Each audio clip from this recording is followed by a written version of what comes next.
once again. And there is Smith roaming free, breaks a tackle. Ohio State strikes quickly from 45 yards. This is 365 Sports, powered by Sikkim365.com. Second and short, play action, Legway in trouble. Steps up and throws deep. It's caught. Badger. 365 Sports is presented by IdealMRI.com. High-quality MRIs for $497 or less. IdealMRI.com. Your health is important, so is your budget. He's got to have it right now. And they take a downfield shot. And the catch is made. It's Ryan Williams, still spinning free. Touchdown, Alabama. They answer in one play. 365 Sports is also brought to you by protecting Texans since 1952. Levitt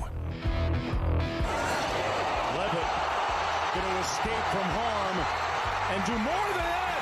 Levitt lunging, leaping, touchdown, Sun Devils. 365 Sports is turbocharged by Unite Private Networks. Find out more at uniteprivatenetworks.com. Jeremiah Love breaks free. Jeremiah Love trying to go 98. Touchdown! What a run in the first touchdown of the 12-team playoff. Now here's David Smoak, Paul Catalina, and Craig Smoak. All right, here we go, 365 Sports, and Buckner down because of the possibility, and it looks like the pending weather that will change based on where you live. Maybe it has already. I know here we're supposed to get some really nasty stuff by the end of the evening, or at least for sure. Overnight, we're here with you at 365 Sports. Craig Smoak and Paul Catalina. I'm David Smoak, and we appreciate your time. So yesterday we heard from Pat Smith, who's entrenched in the area. Birmingham, Alabama, covers the SEC, but really other schools that are in part of other football conferences. We also, of course, looked into what the Big 12 view of it was. And now today, a little bit with the ACC. Tomorrow, Jake Butt, former Michigan tight end, now part of the Big Ten Network, will join us to give us his view from yesterday. And, Ross Dellinger, who wrote the article about the ever-changing landscape of college football and expansion, will join us today, along with Matt Baker from theathletic.com. So David Hale, who covers a lot of the ACC, it was an interesting note today on his Twitter feed. He said, I'm going to answer some questions for you. Craig and Paul, you here with me as we go through this. Is the playoff going to change for this season? Probably not much. We know that. It's 25 26 and beyond. Is it possible we see tweaks in the seeding? Yes, but again, he says, David Hale, based on who he's spoken to, that he's dubious that we will even see that. Do you think that the seeding will be affected when they start the next round, or the next, I guess you could say, contracted expansion, but not this year? Yeah, not this year, because there's no reason, especially now given the news that the Big Ten and SEC are trying to steamroll this thing to AQs. There's no reason, if I'm the Big 12 or the ACC, to give that up, to give up the potential to have that first-round bye. There's nothing in it for them at all. Like I don't see why you would agree to that. Yeah, I mean, I think the seating's obviously going to change. I just don't know if it's as soon as next year or not, but that's a given. That's going to change. I mean, the people who want it to change are the ones who get what they want every single time. So that's undoubtedly going to change. And I thought about this a lot last night. I mean, we look at things quite often from a Big 12 perspective, because that's just sort of where we've always been, and that's where we are, and that's the folks that we've been along on the ride with for the last couple years. And so I was kicking this all around, and especially after listening to some of the arguments made by Pat and who else did we have on yesterday? Dan Wetzel. Dan Wetzel. You know, I was listening to some of that. Ralph Russo yesterday, and kind of taking it in. And let me ask you this, all right? So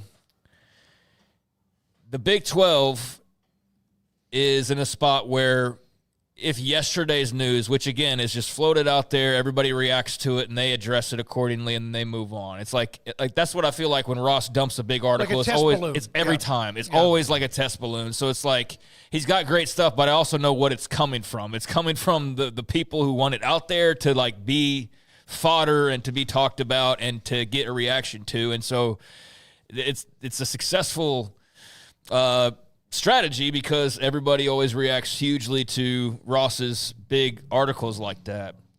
All right, so the premise, if I'm remembering correctly yesterday, is that the playoffs going to expand most likely, right, to 14 or 16 teams, correct? I don't remember anything about the buys or any of that, but the gist of what we talked. There's 16. There's no buys. Okay, there's 14, there'd be no buys. Then there's only 14. the top two. Yeah. But in terms of like some of the details like that, we didn't really focus so much on that. It was mostly about the Big 12. Now, I do think the Big 12, rightfully so, because of its history, is paranoid. Yep. I also think there's an element of like there's too much of that sometimes, almost like. It becomes a weakness, I think, sometimes as well, of always feeling like you're fighting from underneath, and you are, but I just don't think it needs to be like the mindset constantly of woe is us. You know what I mean? And so people are built different. They look and react to things differently, so that's fine. But our big issue, or not even our big issue, but I guess like the big reaction was only 2 guaranteed spots for the Big 12 in this new setup, right? 4 for the ACC. Yep. 4 for the Big 10. No, four for the ACC. 4 for two for SEC. the ACC. Yeah. So 2 guaranteed spots in the playoff if it's 14 or 16 if you're the Big 12, right? Yep. Yeah. So the last time you tried to call a bluff, when we talked about calling bluffs, what happened? They got pissed, and now here's their reaction to it. So if you're the Big 12 and we want Yormark to stand up and grab his shield and his sword and go to war for the league, or we want that out of the ACC, although they seem awfully distracted, is that worth the gamble? And that's kind of what we talked about yesterday is like you want a reaction, you want to stand your ground, but you also don't want to do something. They go, all right, yeah, your chance, and then they take your ball and they go home with it. So 2 guaranteed playoff spots. 2 opportunities for 2 teams, which would have been BYU this year or Iowa State or however that would have worked out alongside of Arizona State. Is it worth that gamble if you're Brett Yormark of saying, no, we're going to fight this. We're not going to agree to this, although I don't know how much you can really stop it to begin with, quite honestly. But is it worth risking those 2 guaranteed spots for the hopes of what? A euphoric sort of landscape where everybody just earns their way in, because we know that's not really the case. I mean, that's why we're talking about automatic qualifiers. But I just wonder from the Big 12 strategy or even the ACC, how much do you fight back on something? Like, you don't just sit there and take everything, but there are fights that aren't worth fighting because what if the alternative is much like the last time that you kind of said, you know what, we don't like that playoff. What was that, Bowlesby? Yeah. When they had the opportunity. And what are we talking about now? The fact that they had opportunity then, and then it narrowed down because they're like, all right, then, we offered this. So then yesterday, this gets floated out. This is clearly an avenue they want to go down. If this is the latest quote-unquote offer, how much do you want to gamble if you're Brett Yormark? Well, he was at the game last night, and I just waved at him because he was walking with others, but I didn't get a chance to visit with him, which I hope we do by the end of the month. But I wanted to just get him off to the side, and but I couldn't. Because I wish I could have. The immediate reaction yesterday, of course, is like, 4 automatic qualifiers apiece, that's ridiculous, and this and that. But, at the same time, we do have to acknowledge facts. I think that's important, and the facts do state that the biggest brands are in those 2 leagues. The national champions of the last 20 years are in those 2 leagues. Like, all the signs when it comes to the top of the heap of college football point to those 2 leagues. That's fine. That's the reality of it, and that's not going to change anytime soon, barring some like magical run from like Clemson and Florida State, who are now happy and it's not realistic that's going to happen. So they're always going to be the 2 top dogs, but I just wonder if you got 2 guaranteed spots in hand every single year, which is more than you're guaranteed right now, as we saw last year with the 12 team, you only had 1 team in. And your second team didn't even get close to enough consideration for a spot. Are you really willing to gamble 2 guaranteed to put your foot down, and then maybe it becomes no guaranteed? All right, let me ask you this. How good are you in math? I'm good at math. I'm not good at English, grammar, etc. Not good at all. One spot guaranteed among 12 teams is a 0.08% chance you're going to get a team in. You're going to get a team in, but it's like 1%, right? Or 8%, excuse me. When you get 2 among 14, it's 14%. It's a higher number. Yeah, it's two teams with a shot to do something. I think more the reaction was not that the Big 12 is going to get 2 and better like it. It's that I think that there's even, I get the feeling, based on just a few texts or whatever, David Hale also put this out there, that I think even some schools in the SEC, less than even the Big 10, are into this automatic qualifier thing.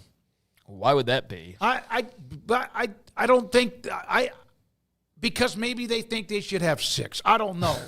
But I thought it was somebody actually having like a heart and going, you know what? Let's let everybody be merit based, and then it's like, no, they don't like 4 because they want 6. All right, like, here's David Hale. As little as 2 weeks ago, most folks I talked to seemed to think auto bids was a pretty likely outcome.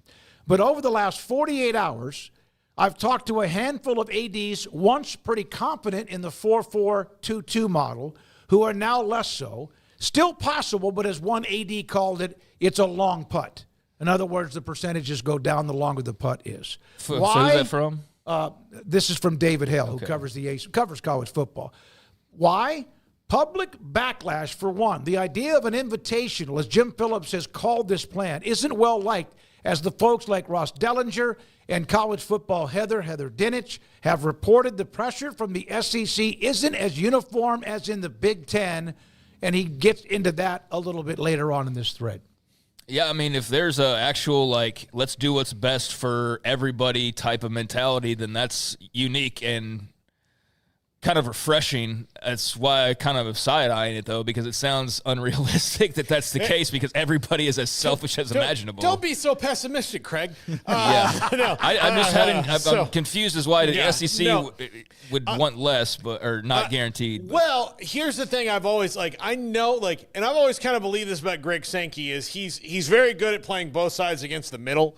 And one of the things about it, and I've always said this, if you guarantee him 4, that may mean he doesn't get 6 because the 4 get in. But if you don't guarantee him 4, he could get 6 if you expand it.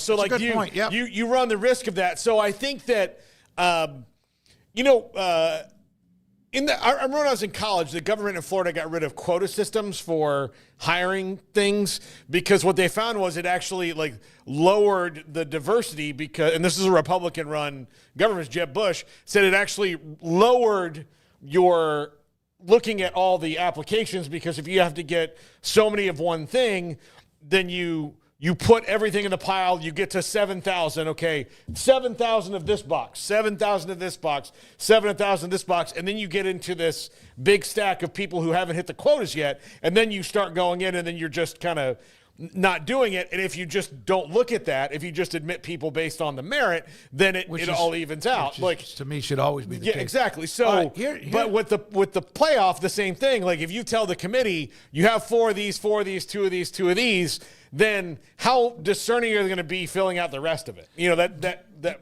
wonders to me. Garrett, in 2021, when did LSU won it in 2020? 2020. Okay. How many teams, based on if they went to 14, how many teams would the Big 12 have had in the college football bracket in 2021 based on how the season ended? 2020, 2 or 3? 5. I would never have guessed that. 5. They would have had 5. Remember, Baylor ended up 5th in the country, made that run at the end. That's just 3 years ago. So that's one of the things of why the Big 12, 2 sounds great, but sometimes it could be 5. Now, again, is it earned or is it invitational? So you're giving me the evil eye. Yeah. Now I'm just trying to figure out how 5 teams would have been in the college. I don't believe that's. I'll go back and look I don't at that. see how that's even. I mean, Oklahoma State and Baylor, although you asked him about 2020 and then you said 2021. So I was asking about what year was at LSU because I was trying to. That's 2 different years. 2021 would have been, I believe it would have been Georgia. No, it doesn't matter. But 2021, the Big 12 would have had 5 teams with a really good chance of making the college football that's different playoff. than being in the playoff. You're saying they would have 5 teams in the playoff. I'm like, how is that possible? That's not. Look, that was only 4 years ago. Right. Yes. See, that's the thing that they need to push back on is like, okay, you're saying this would have been that, but you also don't know like what the discussions in the committee would have been because they didn't have those. 2021, Cincinnati finished 4th. Now they weren't Big 12. Baylor 5th, Oklahoma State 7th, Oklahoma was 10th, and Utah was 12th. Yeah, I mean, Cincinnati doesn't really count. Well, nor does Utah. But yeah. But that they're looking at who they are now, just like the. Well, then Oklahoma doesn't count. But then Oklahoma doesn't. Yeah. count. So I mean, I get what you. That's still a pretty good chunk that would have been where you think, man, we're going to barely get in with 2. But there are years in which it can be cyclical. That's more like it would have been like 3, and that would have probably been their best year. Look, I'm just. Of the opinion that you flesh it all out and you do what you think is best for your league if you're Brett Yormark. But I do think you don't just sit there and be and he's not a successful guy because he's some prisoner of the moment or some emotional reactor to things. And so yesterday I think there was a lot of emotional reaction to the seedings or to the automatic qualifiers, and I do think rather than be like, we've got to fight this, and that being like the initial reaction, it's like, well, wait a second, and at least analyze it, and I think that's what they're doing right now. And so, yeah, I just sat there last night, and I was like, well, 2 guaranteed spots is pretty good, but I do understand the ability to get 3. I don't know how realistic getting 4 in is ever going to be. I find that really hard to believe, even with the example you gave, because that's more like 3, since 2 of those aren't even in the league. They're not going to get 4 in if the other 2 have 8. No, for sure not. There's not going to be Just because they're just not. mathematics, There's no way. So if you want to fight for the ability to get 4 in because you think that's actually doable, then by all means. But all I'm saying is you also have to take into account the last time you had an opportunity to kind of have everything under one roof and be all squared away and clean, you had a leader that's like, nah. And then it turned into you, I think, falling lower down the totem pole. And you lost ground, if anything. So that's in play once again here potentially of, okay, fight back against the automatic qualifiers. And I know you're not alone. I know the ACC is probably doing the same thing. But what do you risk if you do fight back on that and all of a sudden your 2 is 1? And that's your conference champion, basically. You're 1/7 compared to right now 1/12.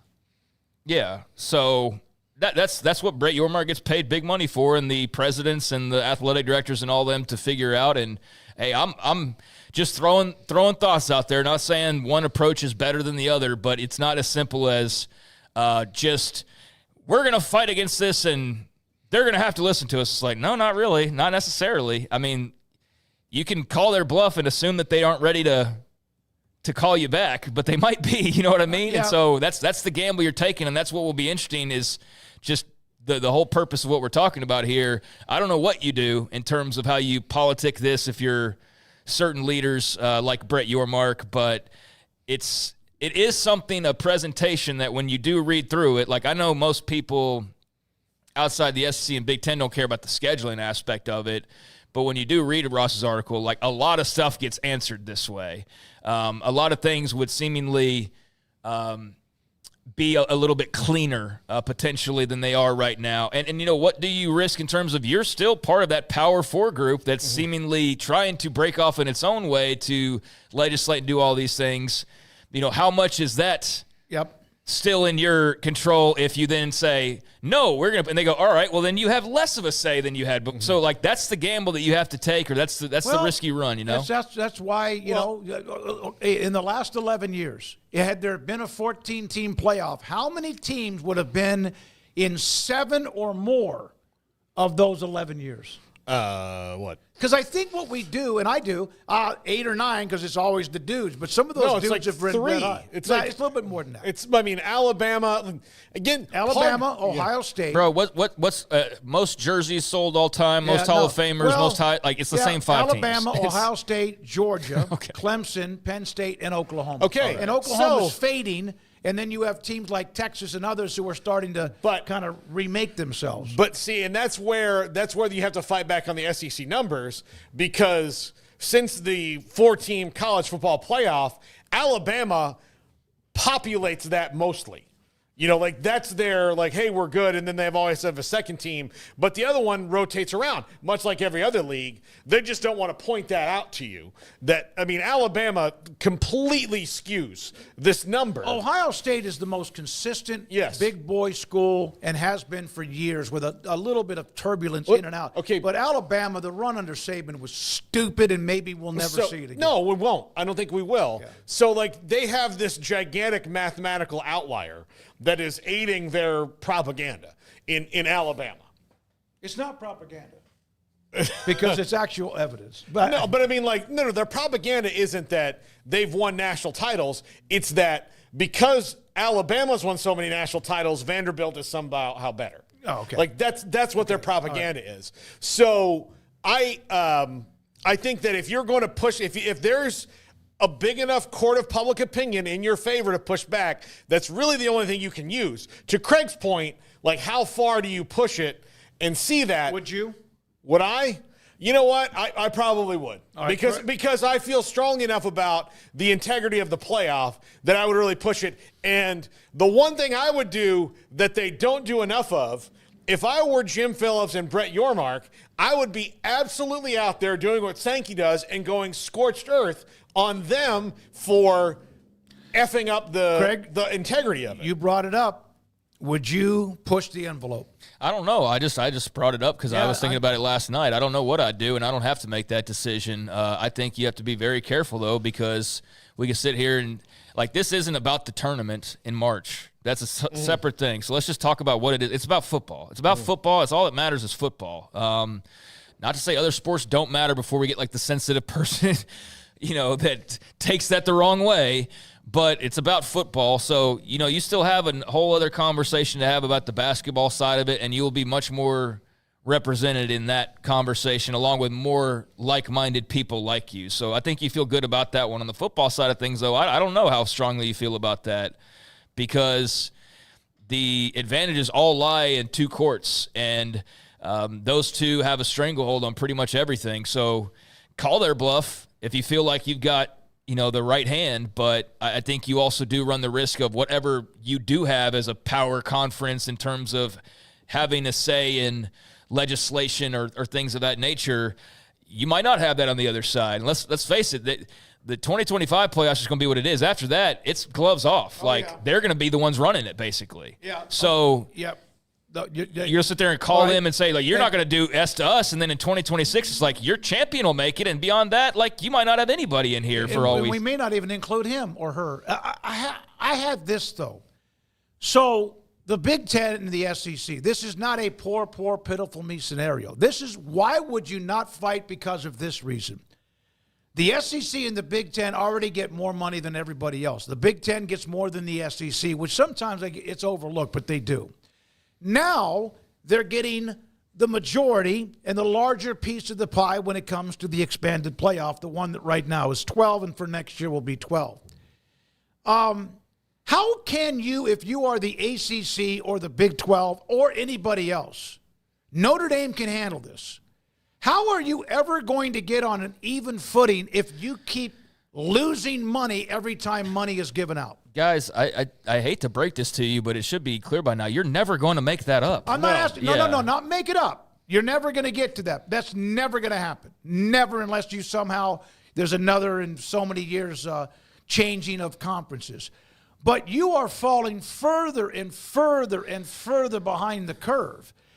How can you compete head up, winning, if in fact you continue to give up more of the pie every time the pie is available? Well, see, I don't really like thinking about this way because then it becomes so dramatic and it becomes like this whole life or I understand that, but I just don't like to talk about it so dramatically and like life or death every day. I understand though the bigger picture concerns. It's just, what do you do? I just don't think it has to, be so ominous necessarily. Well, even though there's definitely reasons to be. I just let's let it get ominous before we have to get there. And I understand we had the conversation before that. You got to react now to it all, but I mean, life's not fair. The way to make up whatever you can make up is by going and winning, and that's why that Arizona State loss was such a stinger. That's why for some people BYU not getting in was a stinger. And when I say for some people, just in terms of if you thought that they should get in, they didn't get in. And if you're the Big 12 and you wanted to get a second team in, they get in.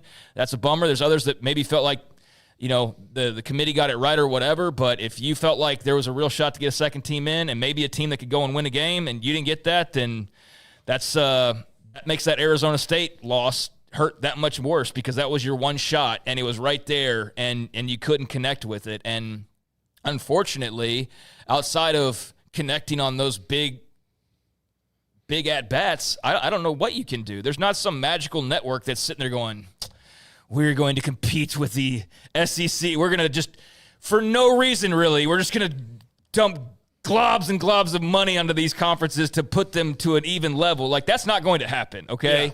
Yeah. So beyond winning, there's not really much you can do other than if you have I'd say, like, other than if you just have, like, a numerous mega donors, but even that's all that is pouring money into you trying to win. Like, they're not going to create a TV network that gives you suddenly a TV payout that's equal to or close to the league you're chasing. So I get it. You stand and fight, but the part about that is, and that's why I brought up this whole conversation. I didn't bring it up like there's an answer to it. I'm bringing it up because it's a conversation and people are going to have their different opinions on it. Stand and fight if you want to.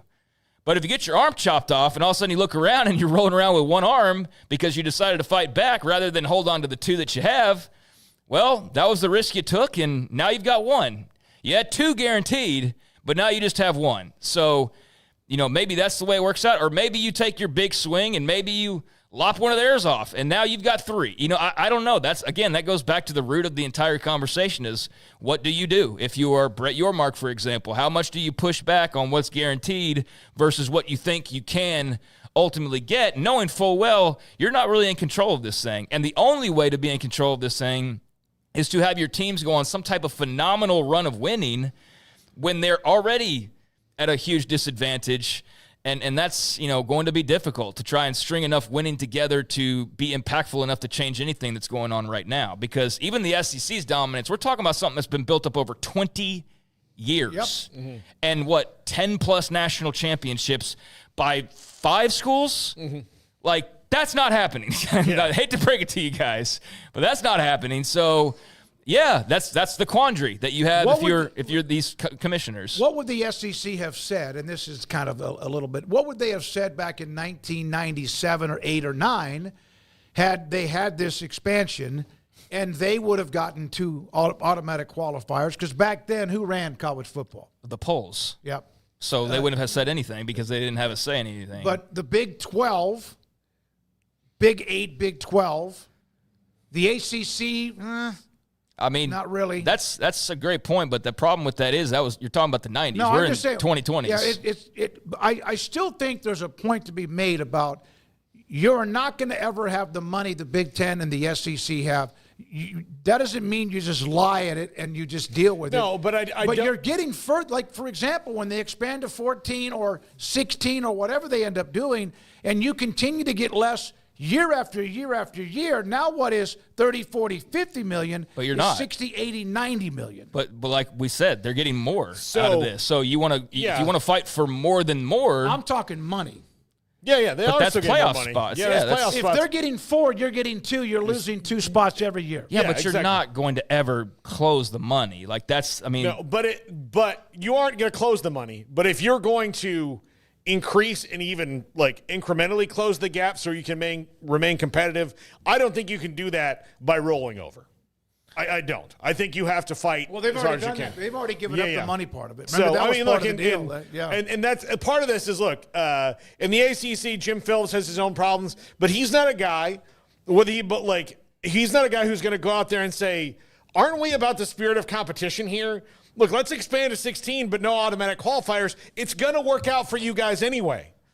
I'm not sitting here relying on Pitt and Syracuse to jump in line with Clemson, Miami, Florida State to help us get 4 teams every year. I'm not expecting that, but I'm also not going to just roll over and give spots to the SEC and the Big Ten they didn't earn. Some of you are saying the ACC and Big Ten should expand together or merge or whatever. I don't know. I don't know why the Big Ten would want to do that. No, the Big 12 and ACC. I don't know. Yeah, I don't. I think that creates just I mean, how are you making more money? Then how do you have 20, 35? So 30, basically, you'd 30, have 15? a situation where you don't play half the league for like 2 to 4 years. Ever. You have like the SEC where A&M never played somebody for 12 years or something. I get that statement, and I remember that very well during the Pac saga of why don't the ACC and the Big 12 just merge? I feel like that window sort of closed, though, back then. Like, if there was an opportunity where it made sense to do that, it kind of seemed like it would be then. I also don't think it would make much sense, although, maybe somebody has a different point that negates this, but you're suddenly talking about 30-plus teams in a conference. I mean, when are you playing half of these teams? How do you develop rivalries? I mean, I just think there'd be a lot of questions with that. But I get the sentiment of like consolidating power. But I think even those two together, well, then 2 votes become 1 vote. Kim, you keep saying that you're right. No, so you're right. you'd actually be losing a vote. Kim, you keep saying because of content, which is what really saved the Big 12 when Texas OU went to the SEC, or when that was announced, and of course then USC and UCLA the next summer. I don't know if the content in the way it was in 21, 22, 23 that helped the Big 12 because the networks wanted content. I don't know how much that helps you going forward. Here's another point. And I'm not saying you're wrong. I'm trying to figure out at the time, that's what gave them the value.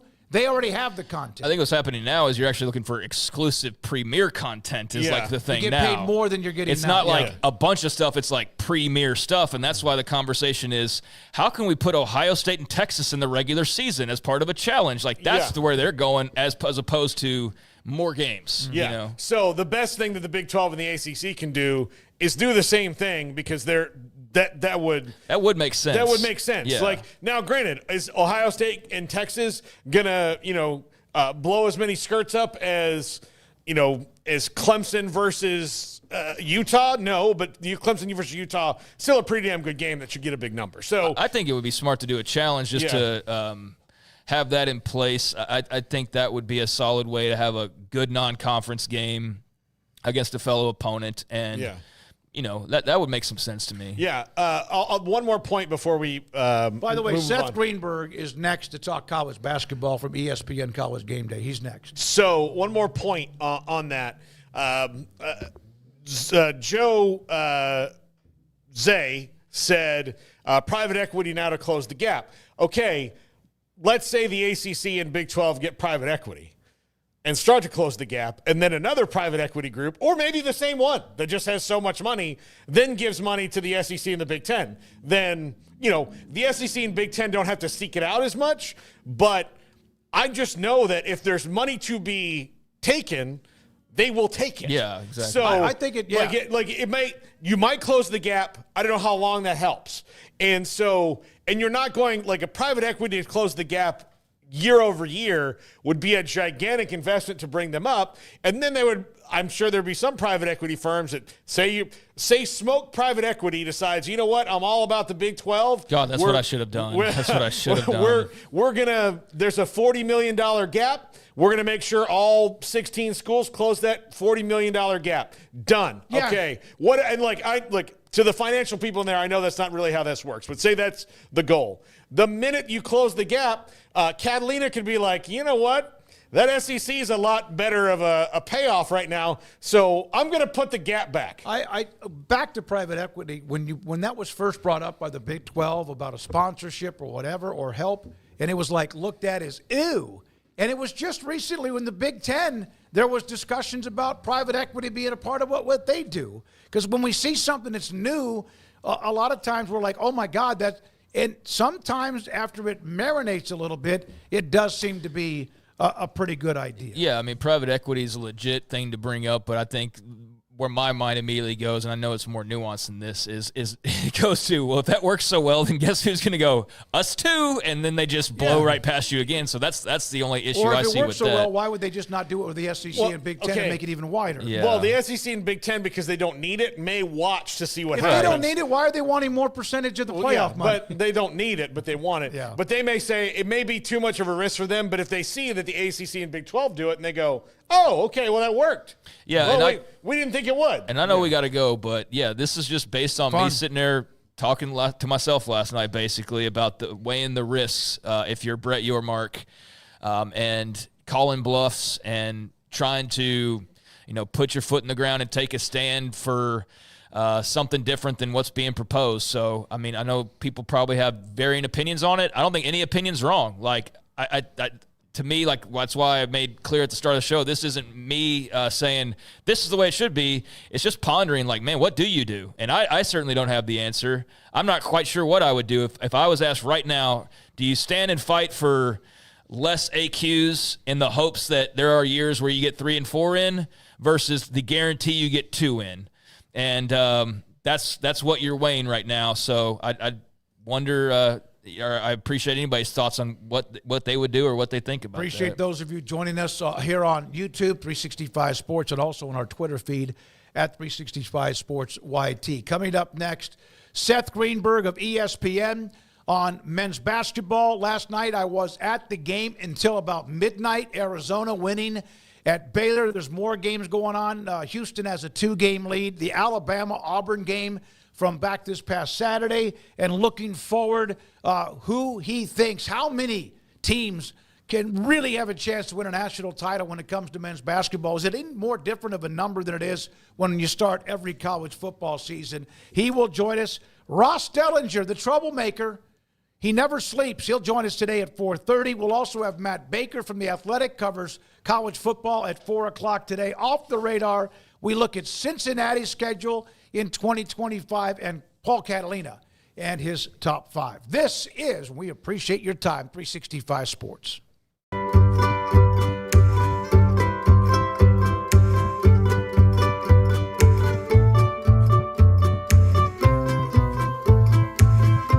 Pleasant. It's different than any other dentist office. I really feel like they care. And it's not that you're here for 2 hours waiting on someone to take care of you.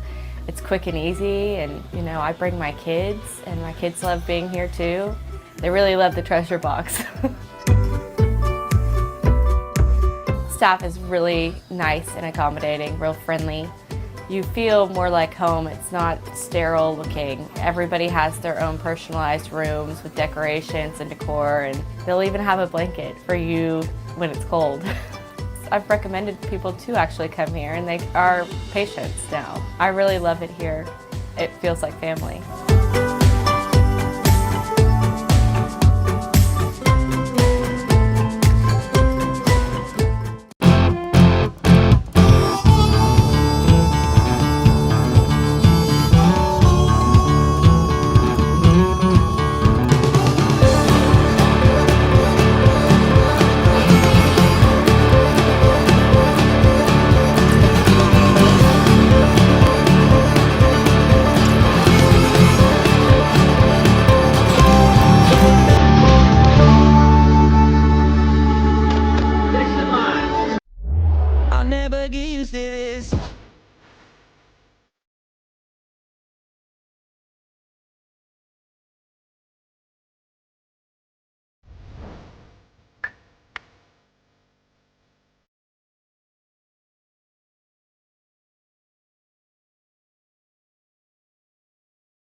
Hi, I'm Mark Stewart with Bird Colgin Ford, coming to you from our climate-controlled, warm showroom, letting you know that right now it is all about pre-owned cars. We've got a great selection of pre-owned vehicles. Right now, every pre-owned vehicle is priced to move. All our pre-owned vehicles are inspected by certified technicians and include the BK Advantage. Right now is the time to shop for a pre-owned vehicle at Bird Colgin Ford. Developed by Startup Waco, a nonprofit organization, GXG is a program designed to support the entrepreneurial development of Baylor University student athletes through NIL activations. The program helps student athletes maximize their platforms and offers a comprehensive support system for them to create and grow new businesses that not only benefit themselves, but also uplift the local economy. fans who wish to support student athletes can donate to GXG via the GXG NIL Fund, BaylorBears.com/GXG. Contributions to support NIL activations through GXG can be made at BaylorBears.com/GXG. For more information, follow @GXG_GreenXGold on social media and visit the official website www.gxg.startupwaco.com. GXG, empowering student-athlete entrepreneurship and uplifting the local economy through NIL activations. This is 365 Sports. The 3 o'clock hour is sponsored by Waco Custom Marketplace. Meats, sweets, Texas treats, and a cut above the rest. 425 Lake Air Drive, Waco. We will have ESPN Seth Greenberg here momentarily. Garrett Ross, by the way, is running the mothership. Emery Winter here, as he's always thinking ahead, 10:30 every weeknight on the CW, with the segments, discussion, topics, etc., opinions that we will have on that show between 10:30 and 11:30. And Andrew in the studio today here at 365 Sports. Houston stat. Garrett, basketball. This is pretty interesting. This is the one I saw from Joseph Duarte, who covers the Cougars for the Houston Chronicle. Listen to this, since 1989-90, Houston is the only team to beat Arizona and Kansas on the road in the same season. That's according to Stats Perform. Now, a lot of it was the fact how conferences were set up, and you would think that somebody would play, but then it would be neutral sites for tournaments. So that's a note with what the Cougars are doing yet again as they lead by a couple of games in the Big 12. We're joined by ESPN. Oh, no? I just got a call back. Oh, okay. We're going to call him back here in just a second. So I was at the game last night, the Baylor game with Arizona. Arizona's got a lot of depth, very good. It's yet another game in which Baylor seemed like they were playing from behind. They dug a ditch. They were down 10 at halftime. I think that's what it was. They gave up a little blitz at the end of the half. They have no size. They're injured. They have – every time I saw Arizona making a shot, it was at the rim. Every time I saw Baylor making a shot, it was after a grind. That doesn't mean at times that VJ Edgecombe didn't have a nice run to the rim. He kind of took over at times. But that's a good Arizona team and a nice win on the road because they had a lead of 14 or 16 at one point, and then it got down to 1 point, 3 or 4 points in the last 3 to 4 minutes, but Baylor couldn't make the play. So Baylor now 16-10 in the conference, 16-10 overall, and they're in, but they've got some work to do because right now they've got to win a couple of more games to get to 500, 8-7 in the conference. Houston 2 games up on Arizona, a game and a half Arizona after playing last night. We're now joined by Seth Greenberg of ESPN, College Game Day and men's basketball analyst. Seth, thank you very much with Craig and Paul. David Smoak, we appreciate your time.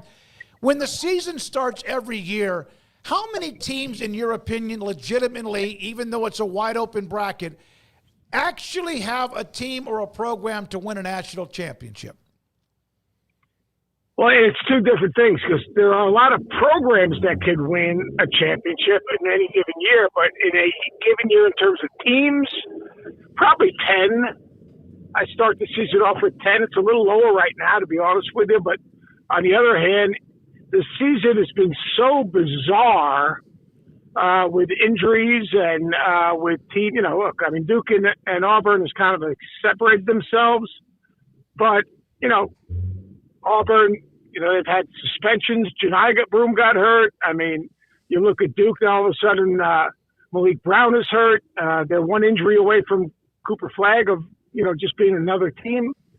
So I would say around 10. Obviously, the SEC has been so dominant. There's a lot of teams in the Big 12 that could. I call them ifs. Mm-hmm.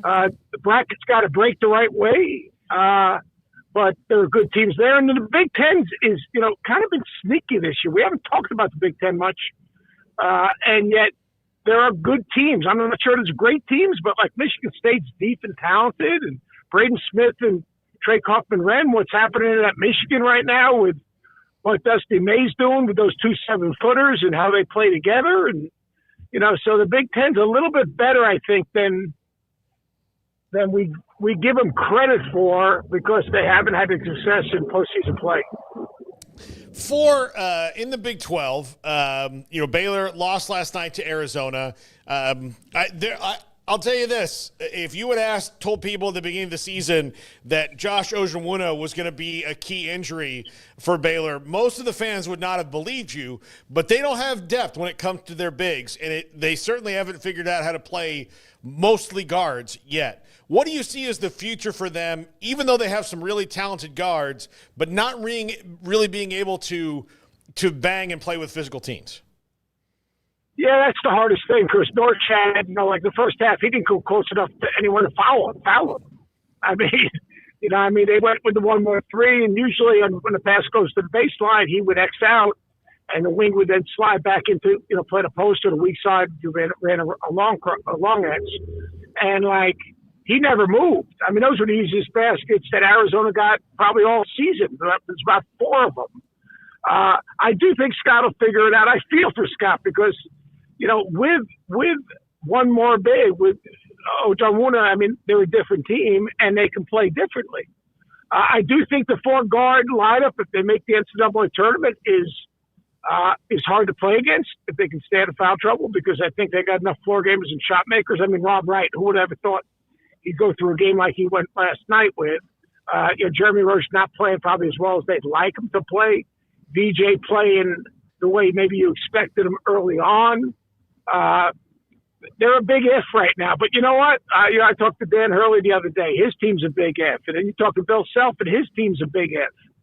I don't know if it's the distractions these kids have. I don't know if it's 1 foot out, 1 foot in the door, 1 foot out the door because they're looking, well, the season's not going right. Maybe I'm going to leave next year. I don't know if it's the money these kids are making that they're not as focused and locked in.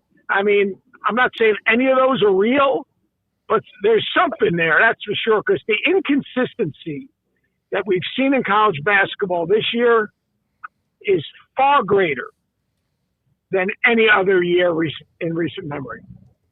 Interesting. Seth, on the flip side of that game last night, Arizona, we knew when a realignment occurred, one of the highlights of bringing in the Pac-12 schools was Arizona in basketball. Here they are, only behind Houston. What do you make of the Wildcats at this stretch, sitting at second in the Big 12? They got a good roster, and they do have depth. I think that Tommy's done a really good job. They were 4-5, and everyone was saying, oh, here we go. What's going on here?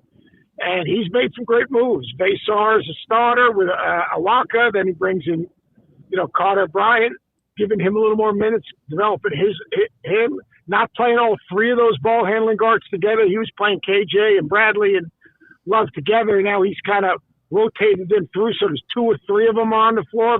Brought in Del Orso, which has been a good move because when you had all 3 of those guys in the game at the same time, they all needed the ball, and they were all trying to make a play.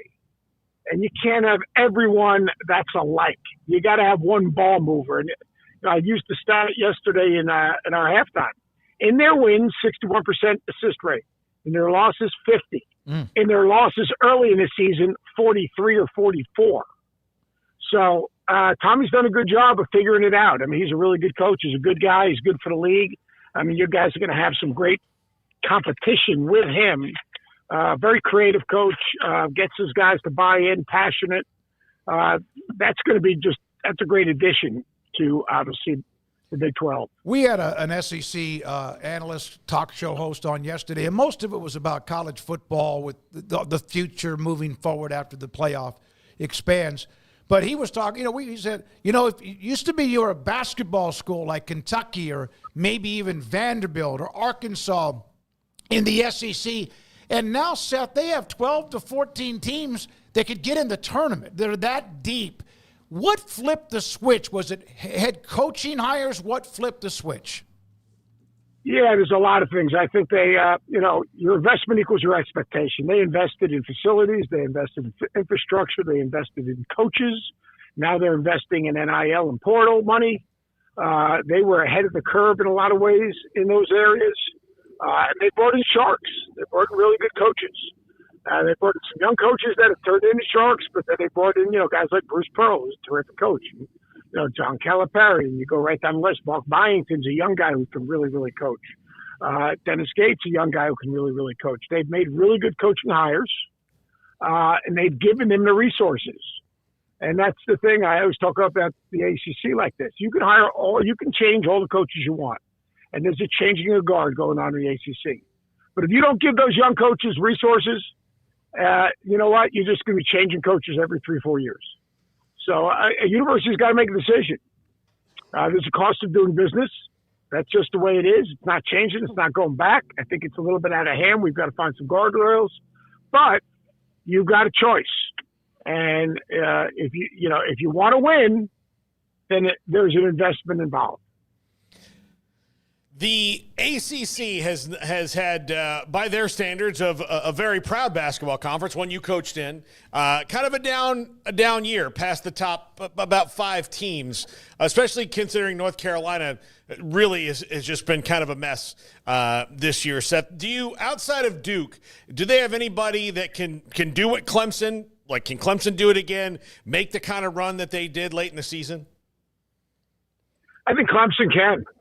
They're old. They've got really good backcourt. They just made a change in the backcourt, adding Dylan Hunter, Chase Hunter's brother, to the lineup and bringing Chauncey Wiggins off the bench, which has actually worked both. Getting another scorer on the floor at the start of the game, another ball handler. It's been good for them. I think Clemson's really good. They did a good job in the portal and got guys that can impact winning. After that, I think Louisville's a hard out. I don't know how far they can go, but they can really shoot it. And Pat Kelsey's done a good job. After that, I got 3. Wake Forest, SMU could slide in there. Pitt hit a terrible bump in the road. I mean, terrible. Where they lost, I think, 5 in a row, where they were in pretty good shape with a win over Ohio State and a win over West Virginia. And they stopped guarding. They just stopped guarding. So, I think the league, in a lot of ways, if they get 4 in, I'd say 5 might be a stretch. And that's just unacceptable for the ACC. But they haven't helped. They haven't helped with the resources. And North Carolina's got to get better. They're just plain and simple. They struck out in the portal in bigs. And their guard play is good, but young. You can't play those 2 little guards together because Cadeau and R.J. Davis gets swallowed up by, bigger, more athletic teams that, have big guards. So, yeah, the ACC is in a transition period for sure. Seth, what do you make of Grant McCasland at Texas Tech? Just 2 losses since the calendar flipped to 2025. That was to Iowa State, who was very highly ranked at the time especially, and then to Arizona in the last couple of weeks. But outside of that, they've been on quite the run. What do you like about the Red Raiders, and what do you think their upside is? I'm really high on the Red Raiders. They remind me a little bit of Chris Beard's Texas Tech teams, quite honestly. They can really defend. They keep you in front. They don't get overextended. They force you to a contested shot. Offensively, the Anderson kid, the freshman's getting better. I think in the last 5 games, he's averaged almost 14 a game. But, McMillan can really shoot it. Williams is a matchup problem, and Hawkins can really pass it. JT Topping in the last 2 games, I think he's averaging 36 and 14. He's been terrific. They can bring the kid Federico off the bench, who kind of gives him a little physicality. I really like their team. I've gotten to know Grant. I'm really, really impressed with him. Guy that missed no steps and ended up in the place that he kind of always wanted to be. One of tough places like Texas, North Texas, and just a good coach and a really, really nice guy, but a no BS guy. I saw the mid-major polls, and there's a couple of different ones that come out, and we know the history, what we've seen, what St. Mary's has done at Gonzaga or Creighton or others that have made runs before. New Mexico right now is near the top. Memphis is in that mix. Utah State, VCU always seems to be there. Your opinion, which of them, and I know that's hard to pinpoint one, but 1 or 2 of those teams could we see make a run into the Final Four? Well, I don't look at Memphis as a mid-major, nor do I look at Gonzaga or St. Mary's. Okay, I mean, that makes sense. So Yeah. Gonzaga's been to 8 straight, I think, Sweet 16s. You know what? St. Mary's tough matchup. The bigs are really good. The guard play, Marcellonis, is very, very good. ECU's got a legitimate big as a shot blocker and 4 really experienced guys. One of the older teams in the country can really shoot it. They bring Zeb Jackson, the kid who was at Michigan, off the bench. He was the starter a year ago. They're good. Drake offensively is terrific, but they turn it over a little bit too much. They're suspect. New Mexico is very good. Really athletic, legitimate size. Donovan Dent is as good a guard as there is in terms of getting downhill, making plays. Nelly Joseph is very good. I think it's True McMillan, the kid who comes up the bench. It's like a microwave. They play really hard defensively. Utah State is good.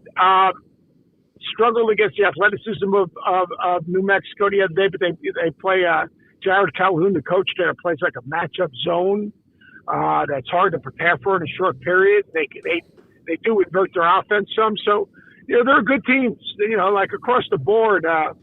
They're just, you guys know, they're more older teams. Yeah. And those older guys have played or either, dropped down a level or they've, been around for 4 and 5 years. Those guys aren't, they've played enough big games. They're not afraid of anyone. They just want to go hoop. Seth, who would you hire at Florida State to replace Leonard Hamilton, who's been there a very, very long time?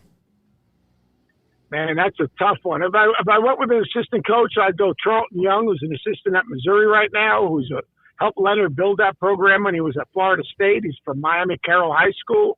He's done a great job for Dennis Gates. If I went with an assistant coach, I'm sure that Will Wade's going to be in that conversation. I think Sam Cassell could be a really good hire. Great player at Florida State, NBA experience, great network in the Baltimore, Washington area, instant identification in terms of walking in and talking to parents. But the hard thing for the NBA guys is they don't understand that, you get one recruiting class, that's great. You got to go do it again, and then again, and then again, and then again. It's not like being an NBA assistant and your job is to, prepare for a game and you have someone doing your video and someone doing your personnel, and your responsibility is just to present it to the team. And then you got your workouts before the game, and you're helping your head coach. So, but I think Sam's an interesting candidate. Sam Cassell, I watched him and covered junior college basketball in the state of Texas, Tyler and San Jacinto back in the day. I love that guy. Yeah, I mean, man, that's back. I don't even hear about JUCO basketball much anymore. Things have changed so much. There were some studs in that league, in that region that I covered. That was a big-time league, man. That was a big time. That was Ronnie Arrow back in his prime. I think I should say I played for Ronnie Arrow. Yep. Ronnie Arrow had a run where they were every year. You had some things that the JUCO players at Lon Morris and Carl Herrera at Jacksonville, Sam Mack at Tyler with Robert Pack and others. It was crazy. I'm going down my reminiscing a little bit. Seth, when you look at your career recruiting and what you found and who you were able to get, was there ever one that got away that you damn, I should have, you just did not, you wish you could go back and change your mind? Well, I mean, we recruited, the great myth of the story of Steph Curry is we recruited Steph Curry really hard. We just didn't have a scholarship available. We tried to tell him to wait. One would be cleared up. He didn't want to wait, or his mom didn't want to wait. And he ended up at Davidson. Great choice, great coach, great career. Everything worked out perfectly. I couldn't tell him he was guaranteeing playing time because I had the ACC Defensive Player of the Year, and Jamon Gordon, who was going to be a senior. And I had first-team All-ACC player named Xavier Nadell. We won at Duke and at Carolina their senior year. They were pretty good. They made me look really smart. But, I mean, there's so many that, you thought you had a shot at and you couldn't close. Or I lost a kid, God rest his soul, Ernest Killam, when I was at Long Beach State. He was a terrific player from Linwood High School. We had a lot of guys from Linwood High School. He ended up dying of a heart attack before he even played. He had a heart defect, but he was just a beautiful, beautiful kid and a great player. Andre Miller was probably the one at Long Beach that bugged me the most. The great Andre Miller, who played for all those years with the Jazz. We recruited him. We lived with him. We had a relationship with him. And Rick Majerus came in one day and left it out. Him and Tyshawn Taylor, who went to Kansas. Tyshawn Taylor called me from his dad's funeral. He was so broken up. I had to leave a Virginia Tech football game, sat in my office and talked to him and listened to him and let him cry. And I came back to the last quarter of the football game, and my assistants go, "Coach, we're getting him." I mean, that guy literally called you in his darkest day. We didn't get him. Kansas got him. If you were to say, and wrap it up with this, and always thanks for your time, who among the head coaches, Bruce Pearl, Kelvin Sampson, maybe Patino in his suit, who sweats or maybe loses more weight during a game because of how they work the sideline or courtside? Gary Williams back in the day, without a doubt. That's not even a contest. If his assistant spinning sweaty, threatened to fire him. No kidding.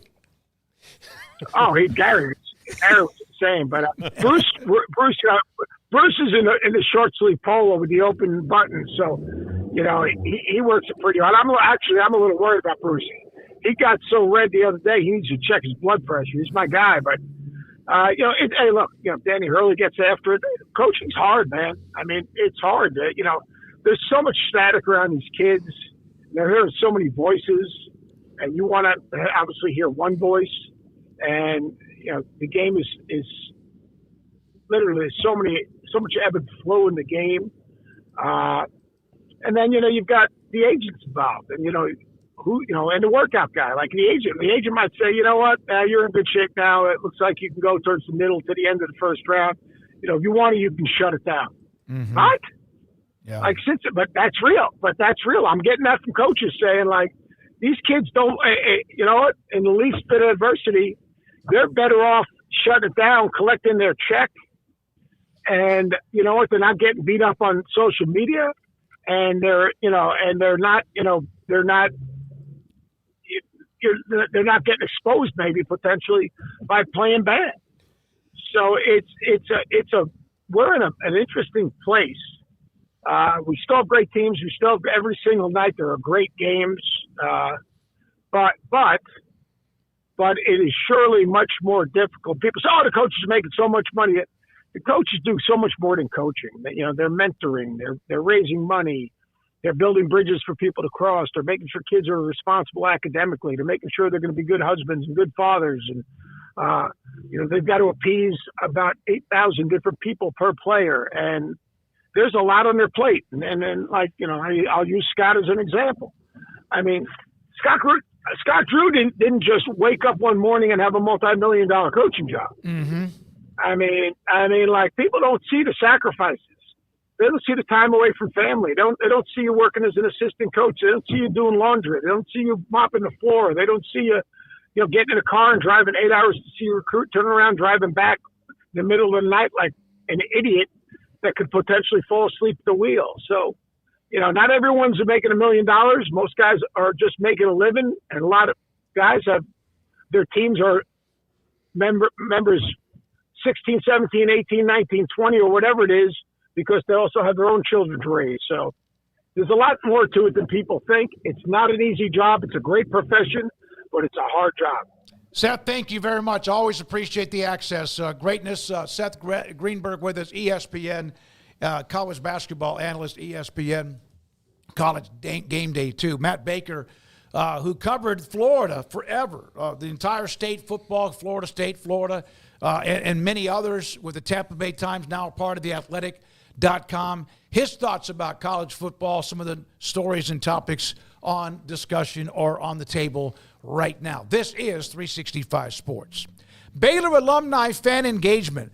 The women's basketball team tomorrow will be at Colorado. First time I think they've played at Colorado in forever, since Colorado bolted for the Pac-12. And there's an athletics event. If you're a Baylor alum in that area, Denver, etc., Boulder, of course, there's an event there that night around the game in which if you want to, you can go to Baylor.edu and go to alumni fan engagement. Lunch with a legend, former baseball player who's a part of the Baylor Athletics Hall of Fame, John Topolsky. That is on February 20th. That is, in fact, on Thursday. They have their lunch with a legend. And then the 30th annual Central Texas Baylor Club Scholarship Brunch and Fashion Show, which raises money and also awareness for events that are going on. Paul Thorpe and Doug Furch, when they're on the road, especially at bowl games or men's and women's basketball tournaments, those two put on a show when it comes to welcoming or greeting or staying in touch with Baylor alums and donors and fans at various events on the road. Go to Baylor.edu. Cars priced right both day and night. Average your car in Texas. Trucks built for you, red, white, and blue. Average your car in Texas. Cars that zoom with lots of room. Average your car in Texas. Count on us, a dealer to trust. Average your car in Waco, Texas. Baylor Scott & White Southwest Sports Medicine Orthopedics, the team physicians for Baylor Athletics, diagnosing and treating all sports-related injuries, including concussions. These specialists also provide orthopedic services for athletes and non-athletes alike, whether it's knee or shoulder pain, a wrist injury, orthopedic spine care, and even an arthritis and total joint clinic. Trust the doctors Baylor Athletics trust. Baylor Scott & White Southwest Sports Medicine Orthopedics wants to get you back in the game. Let Camille Johnson Realtors guide you seamlessly through the process of buying your dream home or selling your current one. Commercial, farm and ranch, or residential, Camille Johnson Realtors can smoothly and successfully lead you through any transaction. With a team of 28 experienced agents who are excited about serving you, Camille Johnson Realtors services the entire greater Waco area. If you're in the market to buy or sell, contact Camille Johnson Realtors, 104 Midway Center in Woodway, or find them online at www.camillejohnson.com. Camille Johnson Realtors, elegant, charming, warm. Welcome home. Petty Clinic Men's Healthcare in Woodway is now proud to offer you men an exceptional weight management body sculpting product called semaglutide, also known as Ozempic or Wegovy. Semaglutide is an FDA-approved weight management medication. Once-a-week injections of this powerful medication offers an average body fat weight loss of 20% within the first year of treatment. In addition to body sculpting, semaglutide also normalizes blood sugars and has the clinical research proof of reducing blood pressure, cholesterol, stroke, and heart attack risk. If you're like most men and you have stubborn fat that will just not respond to typical diets and exercise, then help is finally here. Semaglutide, affordable, highly effective. Google search Petty Clinic Waco and reach out to the Petty Clinic team today for a free consultation with Dr. Petty to see if semaglutide is right for you. Go to pettycliniclowt.com. Parenting is full of surprises. You never know what to expect. So after our son was born, I called my Texas Farm Bureau insurance agent to set up a life insurance policy in case something happened to me. Sawyer is now 2. And we'll soon have a sister. There's no one else I would trust with protecting my family. Stop by and see our agents at one of our 3 McLennan County locations. Coverage and discounts are subject to qualifications and policy terms and may vary by situation. This is 365 Sports, powered by Sikkim365.com. This segment is brought to you by Michelob Ultra. It's only worth it if you enjoy it. Containing only 95 calories and 2.6 carbs. Matt Baker at Matt Baker CFB on Twitter joins us, National College Sports Reporter for The Athletic. In a lot of ways, we went to Matt quite a bit when there was a lot of the drama in the ACC or any kind of coverage of college sports in Florida, but now the national writer, too, joins us on 365 Sports. So, Matt, when the Ross Dellinger story came out Sunday evening, we discussed it quite a bit. We've discussed it a little bit today. And various reactions. The SEC and the Big Ten are like, okay, that sounds good, but we should even get more. And the ACC and the Big 12 are kind of like, what should we say, or do we need to remain in our place? What do you think is the reaction, or what has been the reaction around the country with what you cover with the story about when it expands to 14 or 16? Yeah, it's an interesting conversation, right? Because on one hand, the Big Ten and the SEC have the power, and they deserve the power. You look at any way you want to slice it in terms of teams capable of winning national championships, teams winning national championships, brand power, attendance, admission, or TV audiences, all that stuff. It's the SEC and the Big Ten, and they're pretty comparable. And then there's a gap before everybody else, right? Florida State's a little different, and Clemson's a little different, and Notre Dame. But generally speaking, they have the power, as they probably should. But at the same time, I wonder what the real point is in all of this, right? I come back to the saying, pigs get fat and hogs get slaughtered. Does the SEC and the Big Ten really need things to be codified where they get 4 at-large bids every year? Does that hurt the enterprise as a whole?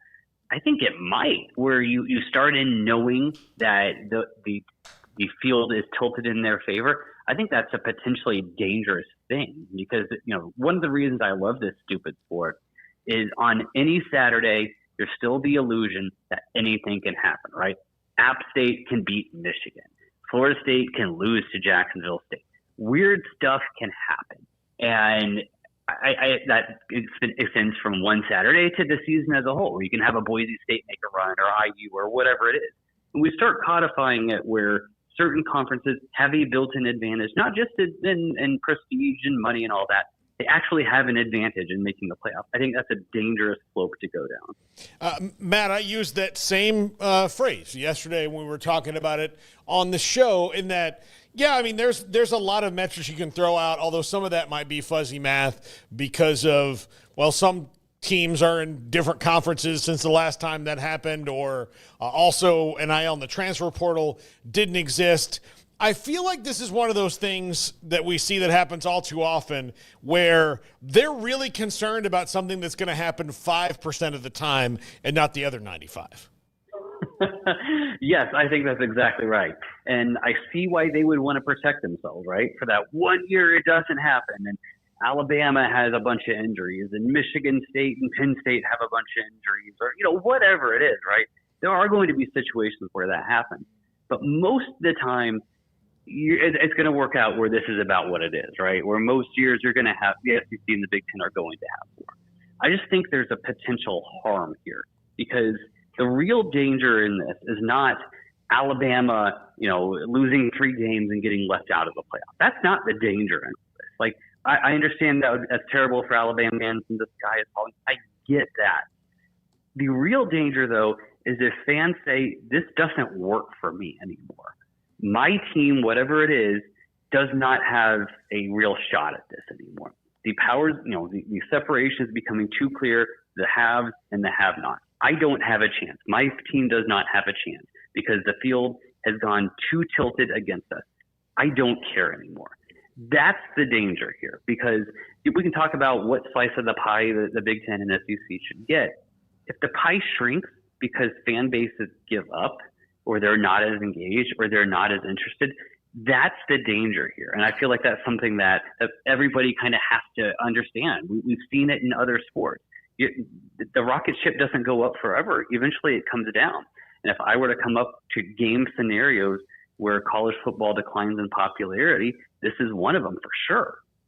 Matt, how much do you think it is a risk on the part of a Jim Phillips, a Brett Yormark to push back, knowing that if they do so, that there's the alternative of, all right, well, we'll just do it without you, basically, at this point. So it was kind of a conversation we were having earlier, like you're going to fight for yourself, but does there reach a point where the fight's maybe not worth it? Do you see a situation like that right now where you don't know whether to take the gamble or not, or do you feel like those guys just have to be all in fighting no matter what's tooth, scratch, nail, claw, whatever, even if there is a negative backlash potentially?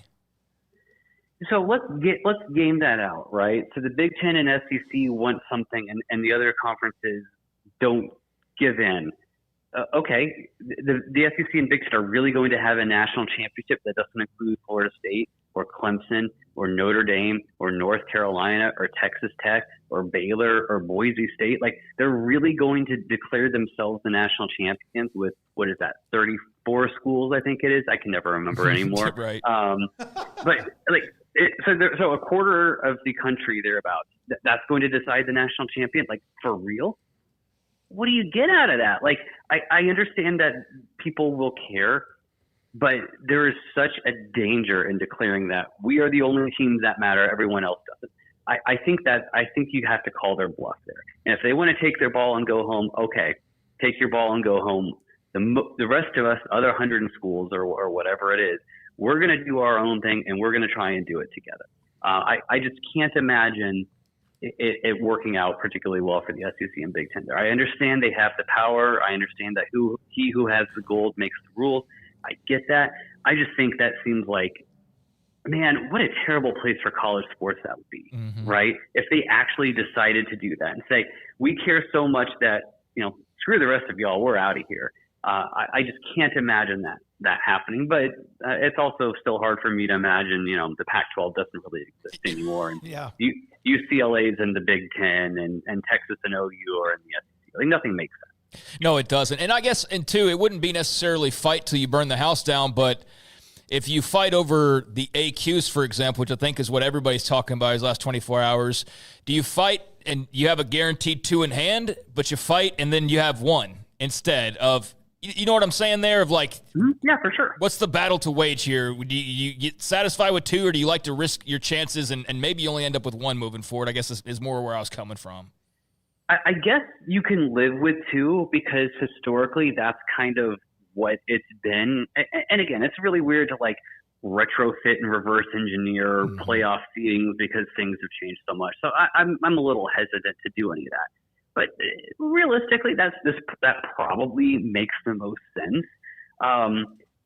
It's the danger for the Big 12 and the ACC here is you are admitting that you're second-class citizens. Yeah. You are. And you're also hurt if, let's say, Clemson and Florida State and Miami get their act together, right? And they do what we've all seen them do it at a high level in the past. Maybe they all 3 click at the same time. And a 10-2 Florida State gets left out with their only losses to close Clemson and Miami, right? Like, you could have that type of scenario where it would be bad, and it would be showing that, again, you're an inferior product. I guess that I would say if they called me for advice, which I don't know why the heck they would, but as long as there's some flexibility in the long run, I think that needs to be clear in all of this too, because the way things are right now on, February 18th, 2025, that is not the way it's going to be in 5 years. And it's not going to be this way in 10 years. And certainly not 15 or 20. Stuff changes really quickly in this sport. Obviously I've covered a lot of Florida State. I've seen how quickly stuff changes.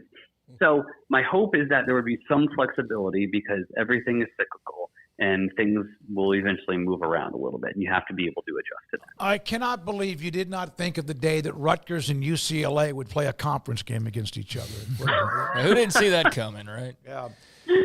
It's so, again, it's all so stupid, but this is where we are. Yeah, it is. And I agree with you on what you said, because there are teams in the ACC, and that's one of the dangers the Big 12, not dangers, but one of the questions with the Big 12.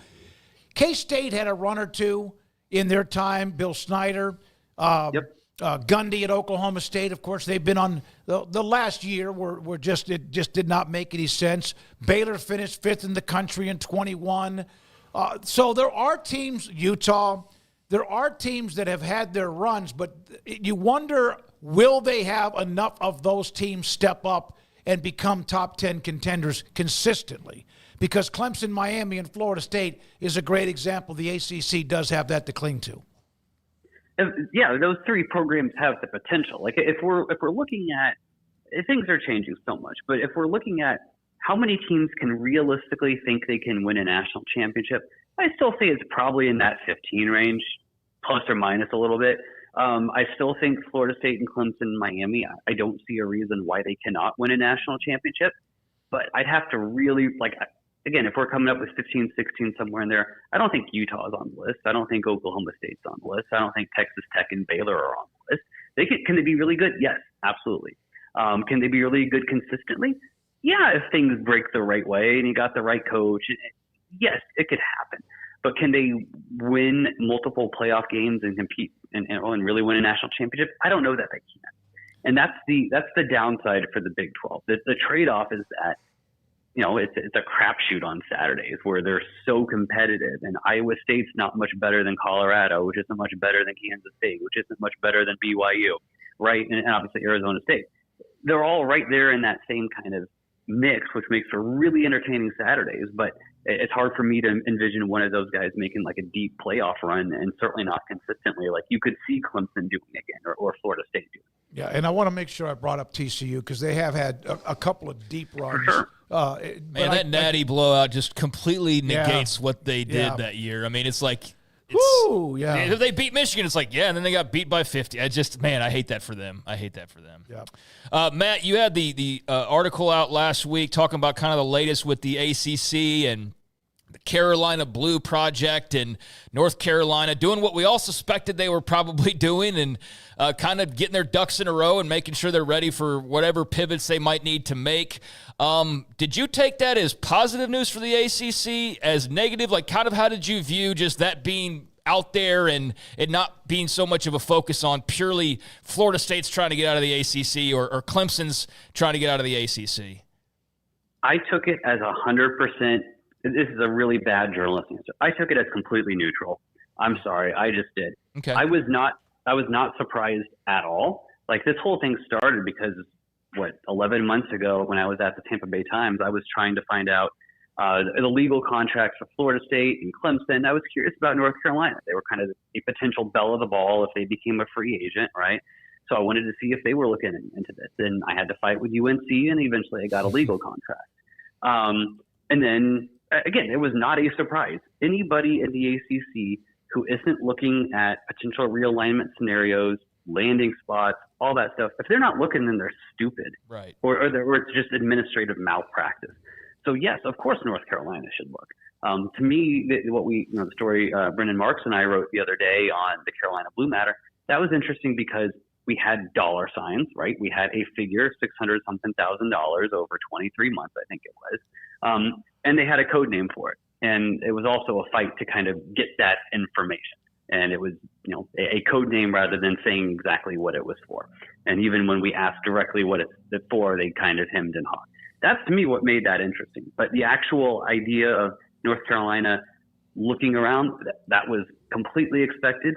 And just candidly, if the president and the chancellor and all those people at UNC were not looking at their options, then they're all really bad at their jobs and should be fired. To follow that up, though, with Florida State and Clemson, do you feel a change in the air when it comes to the two of them and the ACC down the line, because this is kind of really going nowhere? I mean, I think they're going to settle. Mm-hmm. I think that's long been the expectation, is that they would settle.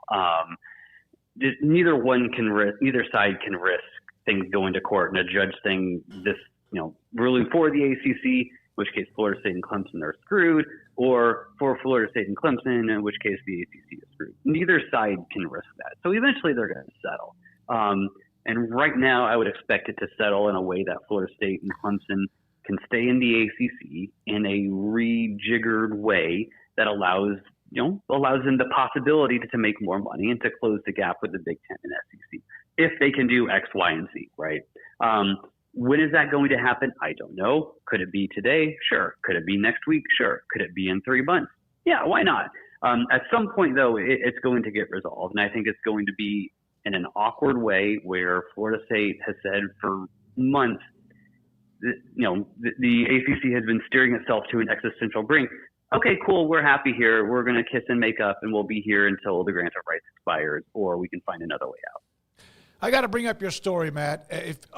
This is a great story. Are NFL players as college coaches here to stay? Deshaun Jackson, Michael Vick, of course, we've seen Deion at Jackson State, Eddie George at Tennessee State, among others. How much fun did you have with that story about telling how HBCUs are trying to get the attention and give these programs a chance to have another jolt? It was a story that was not, one of my editors pitched it to me. And at first I was like, okay, sure. And then as I started getting into it, it was a lot more interesting than I expected it to be. I didn't think about the HBCU aspect, but, the coaches you just mentioned, and there are others too, like Terrell Buckley at Mississippi Valley. These are black coaches, and some of them have more experience than others. Some of them have almost no experience coaching. And HBCUs were founded as a way to give opportunity to black men and women who did not have other opportunities. That's what's happening here, right? I think about Dion and how hard it was for him to get a head coaching job.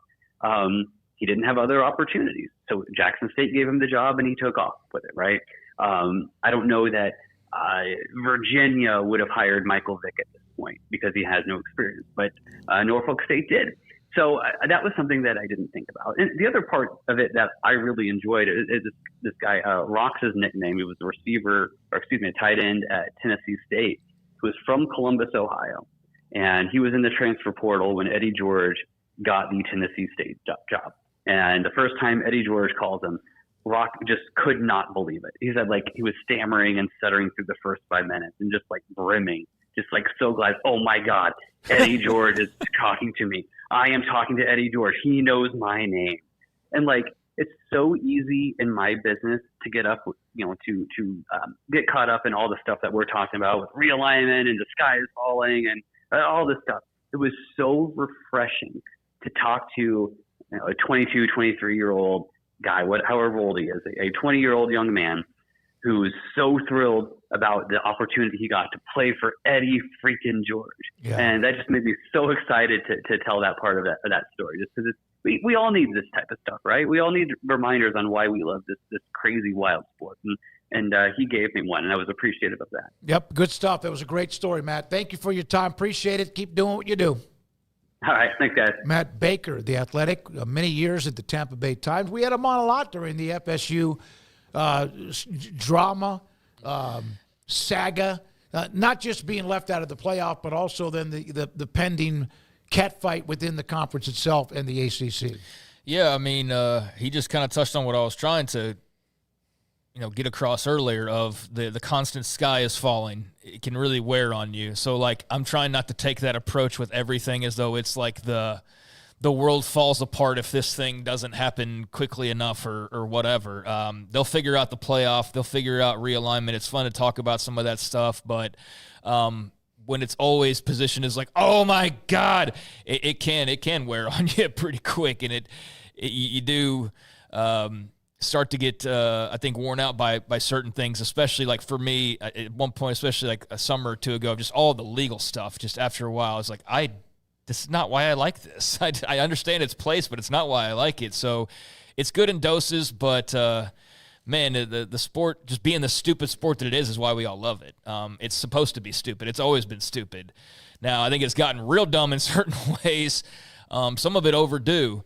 That's just added to the stupidity in a fun way, but also into more of the like, oh my God, the sky is falling these last couple of summers. And I do think, it's easy to fall into that trap, but it's still the stupid sport we love deep down. And I think everybody's just hoping it stays that way and doesn't turn into just another league that's, professional athletes. And there's this disconnect that exists. But, there's steps being taken towards that. I get that. We're not quite there, though, yet. Although if a couple more decisions are made a certain way, maybe we fast-track our way there for all I know. But like he said, that's kind of what I was referring to earlier. It's easy to get caught up in the sky is falling stuff. It's very easy to do that. Well, I think, yes, I don't know when it turned. Maybe it was when the antitrust, or maybe it's free agency. I don't know what it is. But the summer when Texas OU hit, and how many teams, not only elsewhere, but within the Big 12 themselves, looked around the room and went, oh, my God, what are we going to do? I mean, and then it happened again, and then it happened again. And the good news is that kind of has cleaned itself up, at least for now. But now it's all the other stuff when it comes to lawsuits and expansion. And I if we could, easily and boringly just talk about the game, but that's no longer the possibility. But I would rather just talk about college football. Yeah, I don't think that's the easily and boring part. I think that's the alternative. I think I'd much rather talk about the game than the lawsuit, but they kind of go hand in hand. And I mean, I just think it's a natural progression of when you have an archaic system of rules that aren't really legal and you uphold those decade after decade after decade, and all of a sudden the people with the real authority say, this is BS what you guys are doing. We're tearing this all down. Yeah, there's going to be some shockwaves and some ramifications and some people getting uncomfortable, and that's just part of it. I mean, you had your racket for a long time. Now you don't have it anymore. Now you've got to do it a different type of way. So, I mean, I feel for some people. I feel for some administrators. I definitely feel for fans of like Oregon State or, other people affected. But it's also correcting wrongs in some cases or just bringing it up to the times. And so it's necessary, whether we like it or not. But, yeah, I mean, there's parts of that I could go without discussing for a while. And realignment, I think we had our fill of that, but it's something that's always lingering out there to some extent. Although, good to hear him just kind of talk a little bit about. He's been right there on top of the Florida State story for the last couple years. I think he's done a good job of just covering that. And just like he said there, he didn't try to paint a certain picture one way or the other. It's just like, I don't think it really changes, big picture or anything. And if he had to guess, he thinks that they settle and somehow that leaves schools in that league somehow or another. But we'll see what ends up happening there. He's a good follow, though. Ross Dellinger of Yahoo Sports is next. This is 365 Sports. Don Chimidor and Coffee Beans in the Townwest Shopping Center between Richland Drive and Valley Mills in Waco. 48-foot walk-in humidor with the great brands of cigars. Rocky Patel, Patron, Cohiba, much more. And Vita Dreams, which is a gummy that you could take at night. It depends on who you are and how much at times you struggle to fall asleep or how much you just need to be calmed down a little bit. Vita Dreams is something that I take 1, 2, it depends, maybe even 3. And especially lately with me struggling with my shoulder, it's not a drug. It's not THC. It allows you, the next thing you know, you're asleep and you don't crash and burn. But it's something that I really have relied on a lot, and especially recently with the pain I've had in my shoulder. It's available. They have it in a bag. They have also THC is for really, really chronic pain, which I've tried it for a little bit. And I remember one time I was on the set here and I was just staring at you. I was a little bit more, but I learned. But there are some. My sister-in-law or my brother, before he passed away, when he had the pain that he had dealing with cancer, he took THC, and it gave him an opportunity to enjoy days a little bit better than others. It's Vita Dreams, THC for bad days, and a great 48-foot walk-in humidor. Tell Cheyenne and Joshua I sent you. Don Chimidor and Coffee Beans in Waco. At Ideal MRI, we feel blessed to be part of the Waco community. We're a small family business here in Central Texas. At times like this, the cost of healthcare has never been more important. And unfortunately, significant illnesses and injuries still occur. And that's why Ideal MRI is open and here to serve you through this difficult time. So if you need an MRI, ask your doctor about Ideal MRI. You can schedule online in minutes at idealmri.com or call 833-IDEAL-MRI.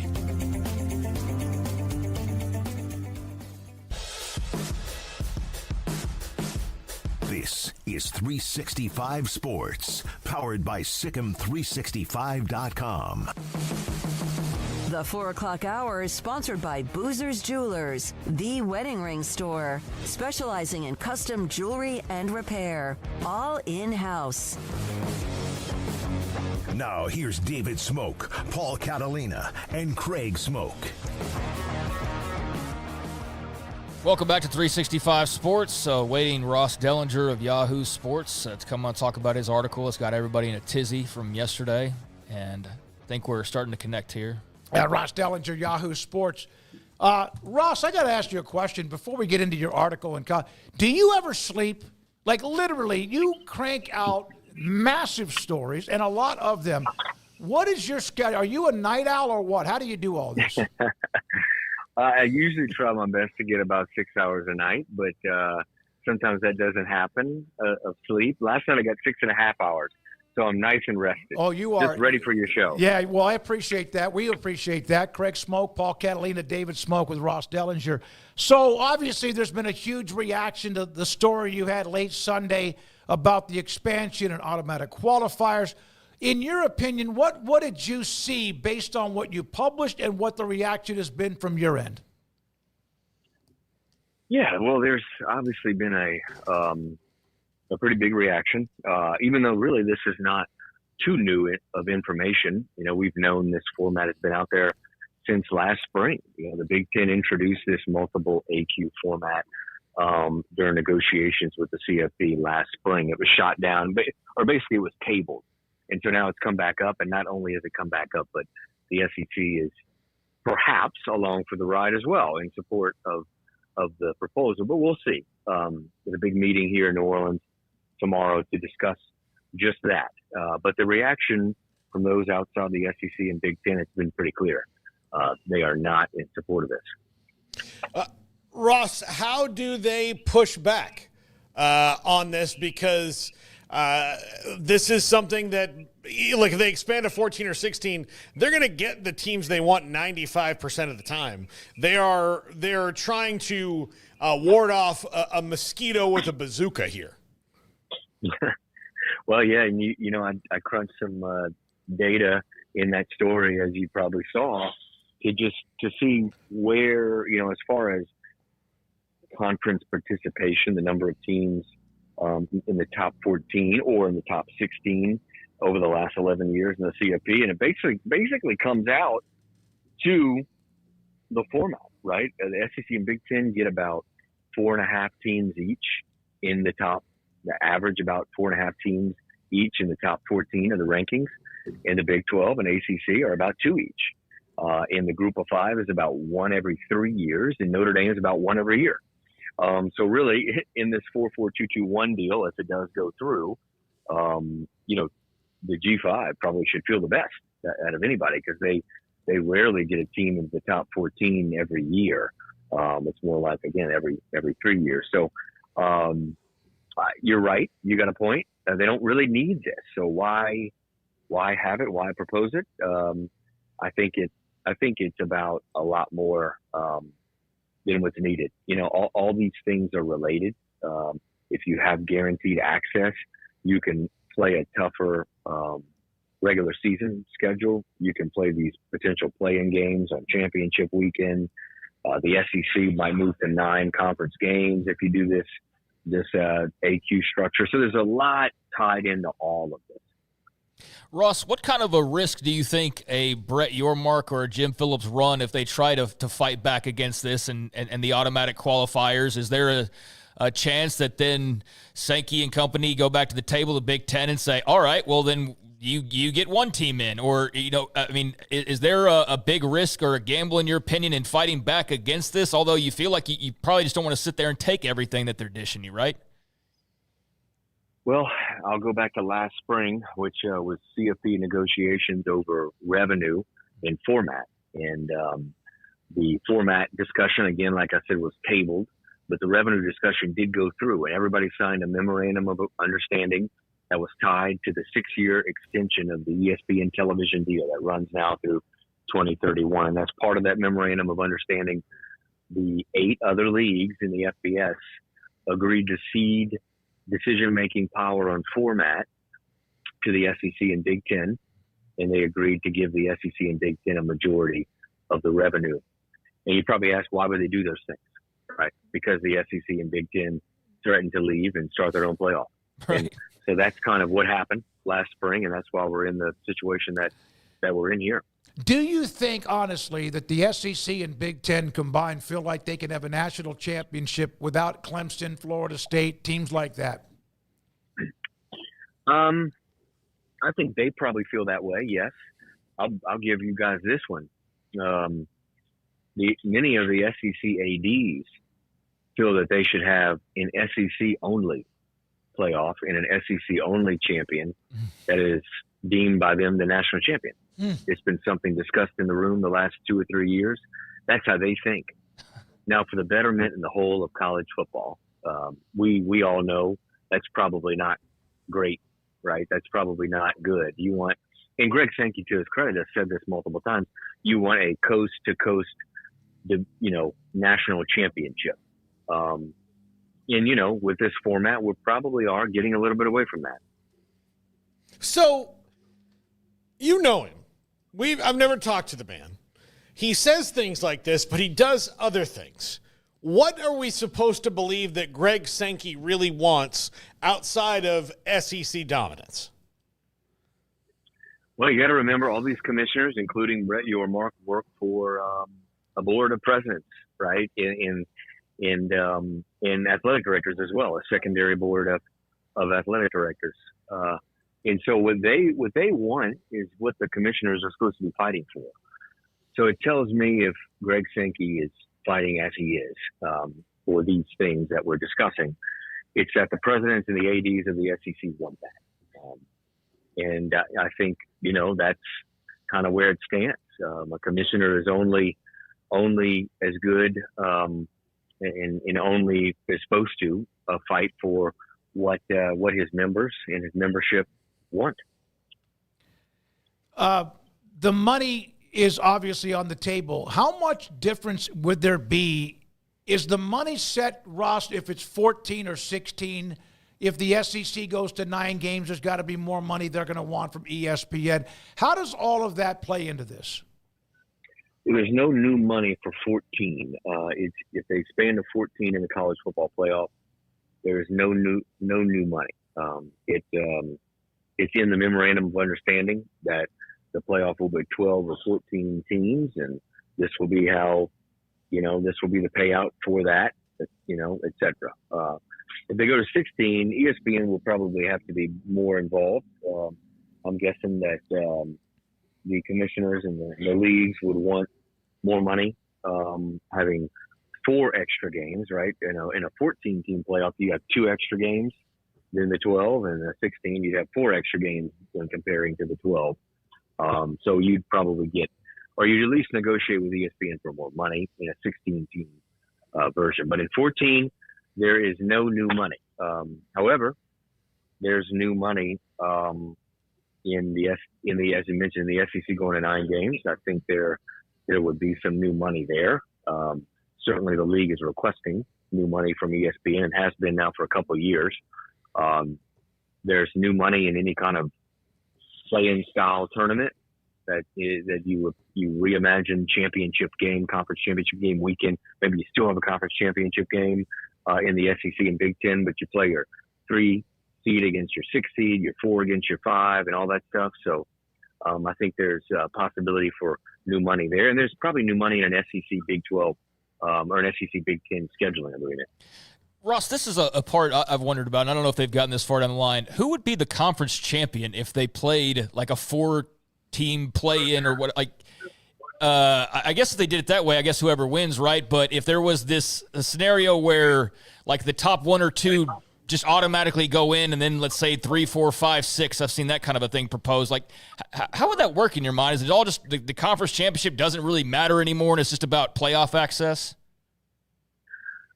Well, yeah. I mean, if you go with this model, the format would make less valuable conference championship games, I think.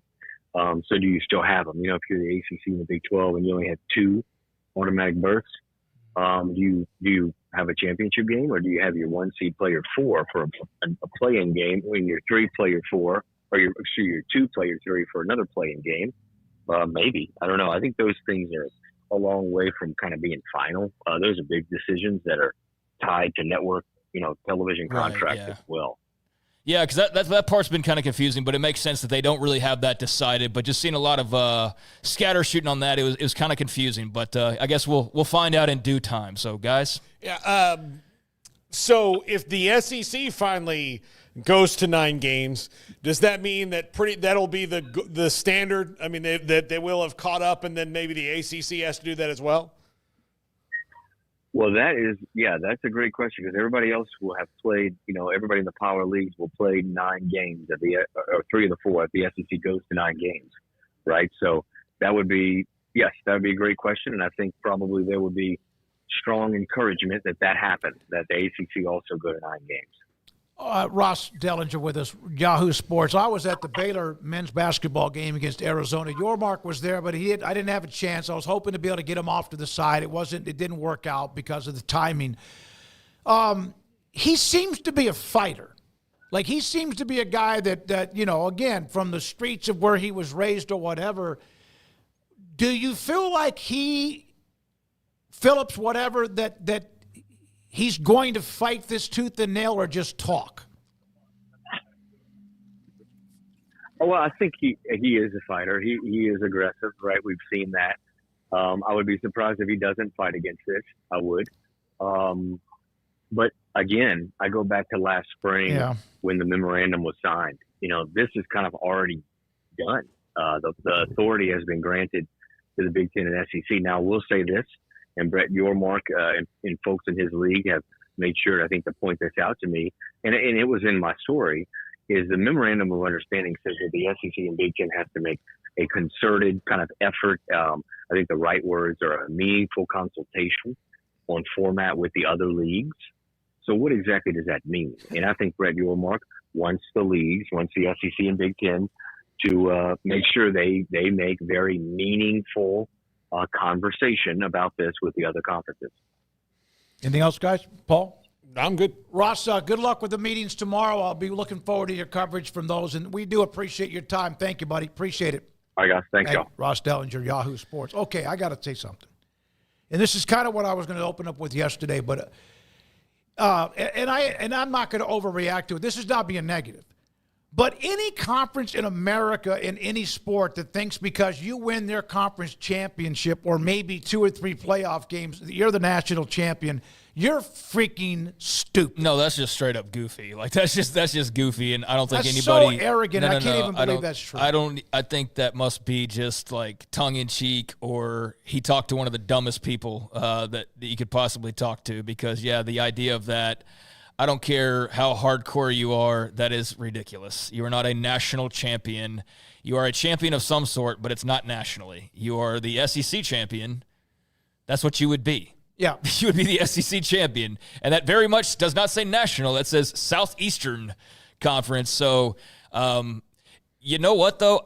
Are you surprised that somebody would actually float that? I'm not. No, not at all. Absolutely not. But I wanted to, like, even some of you in the chat, for example, there's fans of teams in the SEC are like, this is stupid. Yeah, that would be nuts. ridiculous. Yeah. I think most people who are I think there are 2 types of fans or maybe even 3. Like, there's the fans that just root for their own team. They don't really care about a lot of the rest. And then there's college football fans who want what's best for the actual sport.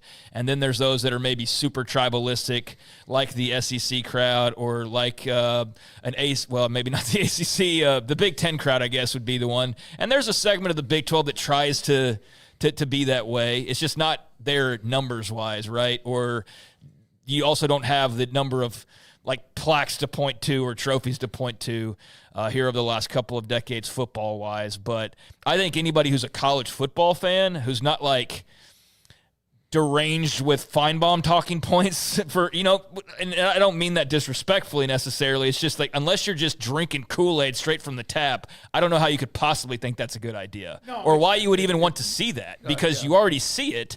It's called the regular season of the SEC championship game. I don't know how much more squeeze you get out of like, let's take the top 4 now and then they play their tournaments. I can see it if it's playing into the bigger tournament.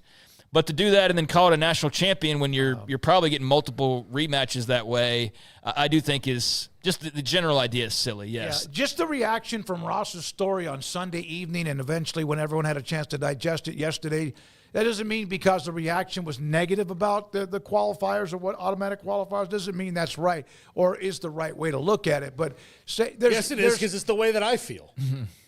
What? You said it doesn't necessarily mean it right. And I said, well, of course it is because it's the way that I feel. But the automatic qualifier, whatever happens with that, that's fine. I'll watch it. But there's a time and place eventually that you cannot be a national champion just because your shit doesn't stink. Well, I think that's something. Or even results in some cases. I think that would be something way down the line. I don't think that's anything that's like impending right now. Would be that. I think the idea though, even that somebody said that out loud is remarkable and yet not surprising at all because of just for some people, there's a level of hubris.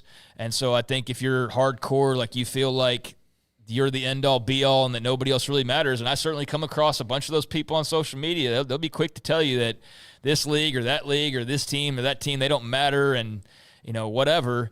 If you're one of those people, then maybe this is something you'd be up for. But, God, that is not college football. I mean, that is like the farthest thing from it. That is a conference tournament proclaiming a mythical national championship. But, again, I'm not surprised that somebody would have the hubris or the ego to sit there and think that they could probably go that way. And if anybody could do it, there's two places that could probably pull it off. I'm not so sure the Big Ten couldn't pull it off better just because I feel like they've got as much kind of mojo going on, but they seem to, because they're a little less outspoken, not take nearly the amount of bullets that the SEC takes. To the point of, I think it gets nauseating, like yesterday, hearing SEC, SEC all the time, and not from its fans, but from detractors of they're the bad guy in some cases. They're not the villain of the entire movie, though, like all the time. And so I think some things, like they tried to give you some leeway a couple years ago, and Bowles was like, nah. Last year, what happened? What Ross pointed out, like, so when you're talking about fighting back and all that, it's like last year they said, here's the power, guys. Here you go. You two, here. Y'all tell us what we're going to do. So what are you going to do about it now? Yeah. You'll sit there and fight now, and then, like I said this is why I brought this up at the very beginning of the show. Okay, fight. And what are you going to end up with? You think you're going to end up with 3 or 4? I don't know. If you want to roll the dice and take your bets, I think that what he said, though, about the information that they gathered and used to put together the playoff system that's proposed in this case is using data. So, like, I looked at just last year alone. And I know this is a very small sample size, so this doesn't count. You are not allowed to do homework without us knowing about it. Well, I don't have much for Off the Radar, so you're going to have to deal with it. It's a slow time of year. But if you were to do the and this is not going to be completely accurate because, again, it's an exceptionally small sample size. This would not pass and be put in any journals. You would have to do a lot more deeper dives into other years and whatnot. But, I mean, last year before conference championship weekend, let's say you go I guess it would have been let's see here. I think I did the 16-team route, okay? So you would have had 6 SEC teams if you just took the top 16. This is pre-conference championship weekend. So 6 SEC teams. You would have had 4 Big Ten, 2 Big 12, which would have been 15 and 16. Now, I know this is pre-conference championship, but I use this to kind of see if it changed over the course of championship weekend all that drastically. So you have 2 teams, and then you'd have 6 SEC, 4 Big 10, 2 Big 12, 2 ACC, Notre Dame, and Boise State. So that was 16. If you did 14, all the same except for 0 Big 12 teams. So that wouldn't have worked out that way, obviously, because this was just pre-conference championship. So post-conference championship, okay? 6 SEC teams, 4 Big 10 teams, exactly the same. 1 Big 12 team, 3 ACC teams, Boise State and Notre Dame. So the difference is the Big 12 would give up part of a limb in some of those scenarios.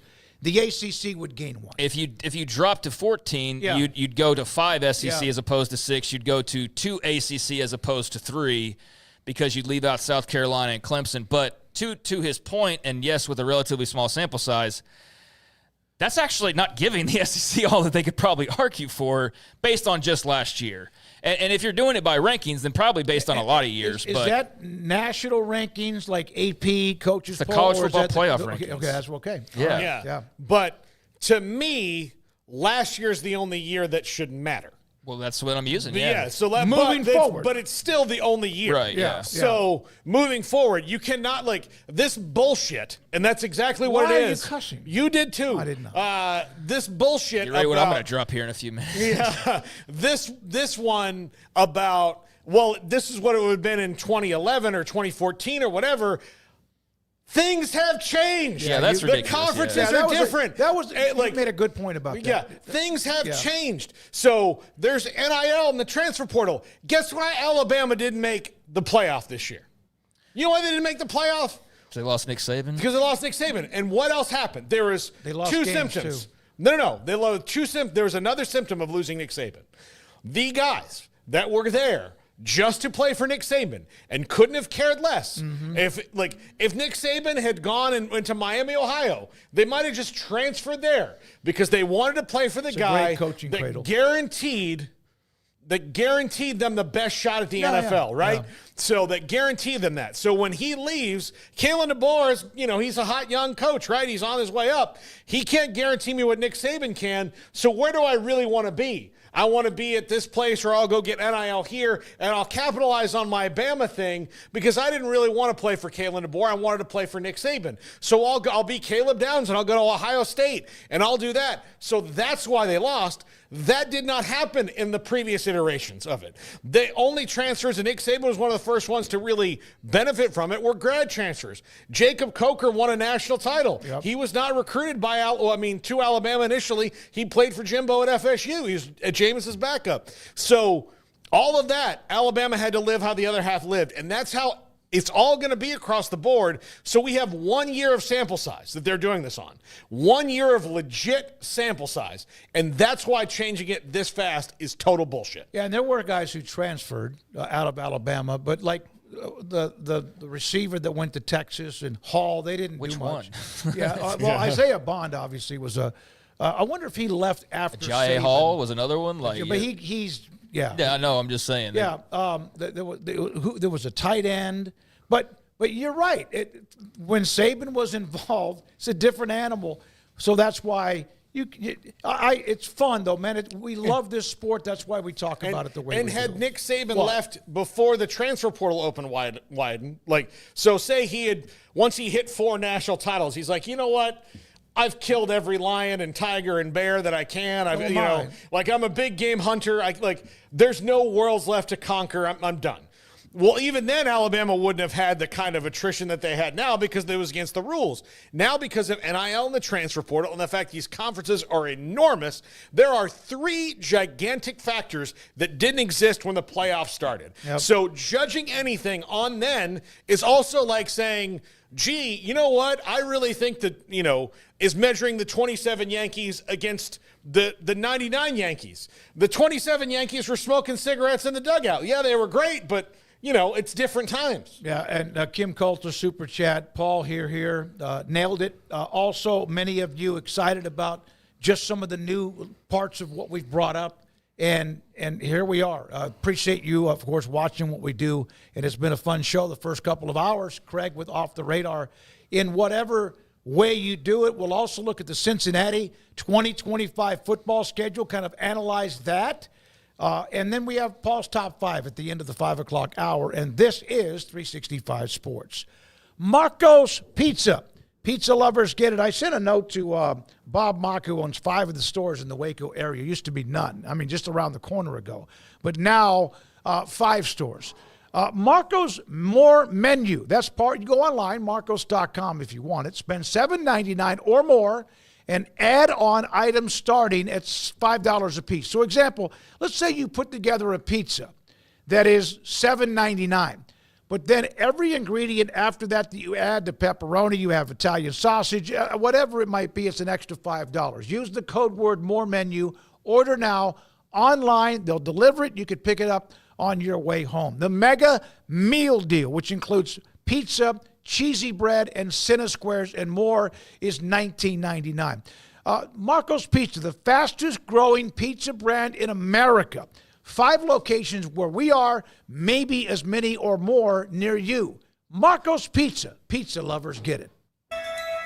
Alan Samuels House of Travel is a full-service travel agency with highly experienced travel consultants plus support staff with over a combined 150 years in the travel business. They are ready to take care of any travel situation for you, your family, and your business, and with the kind of knowledge to complete a seamless itinerary trip start to finish. They will search for the best deal to accommodate your budget from air to cars, ship to shore, hotel, and even meeting space. Name a destination and they've been there. They know the places to go, and international and missionary travel is one of their unique specialties. Alan Samuels House of Travel, celebrating 50 years in business. Call Connie, Sherry, Linda, or Bambi at 254-776-2560 or find them on Facebook or at houseoftravelwaco.com.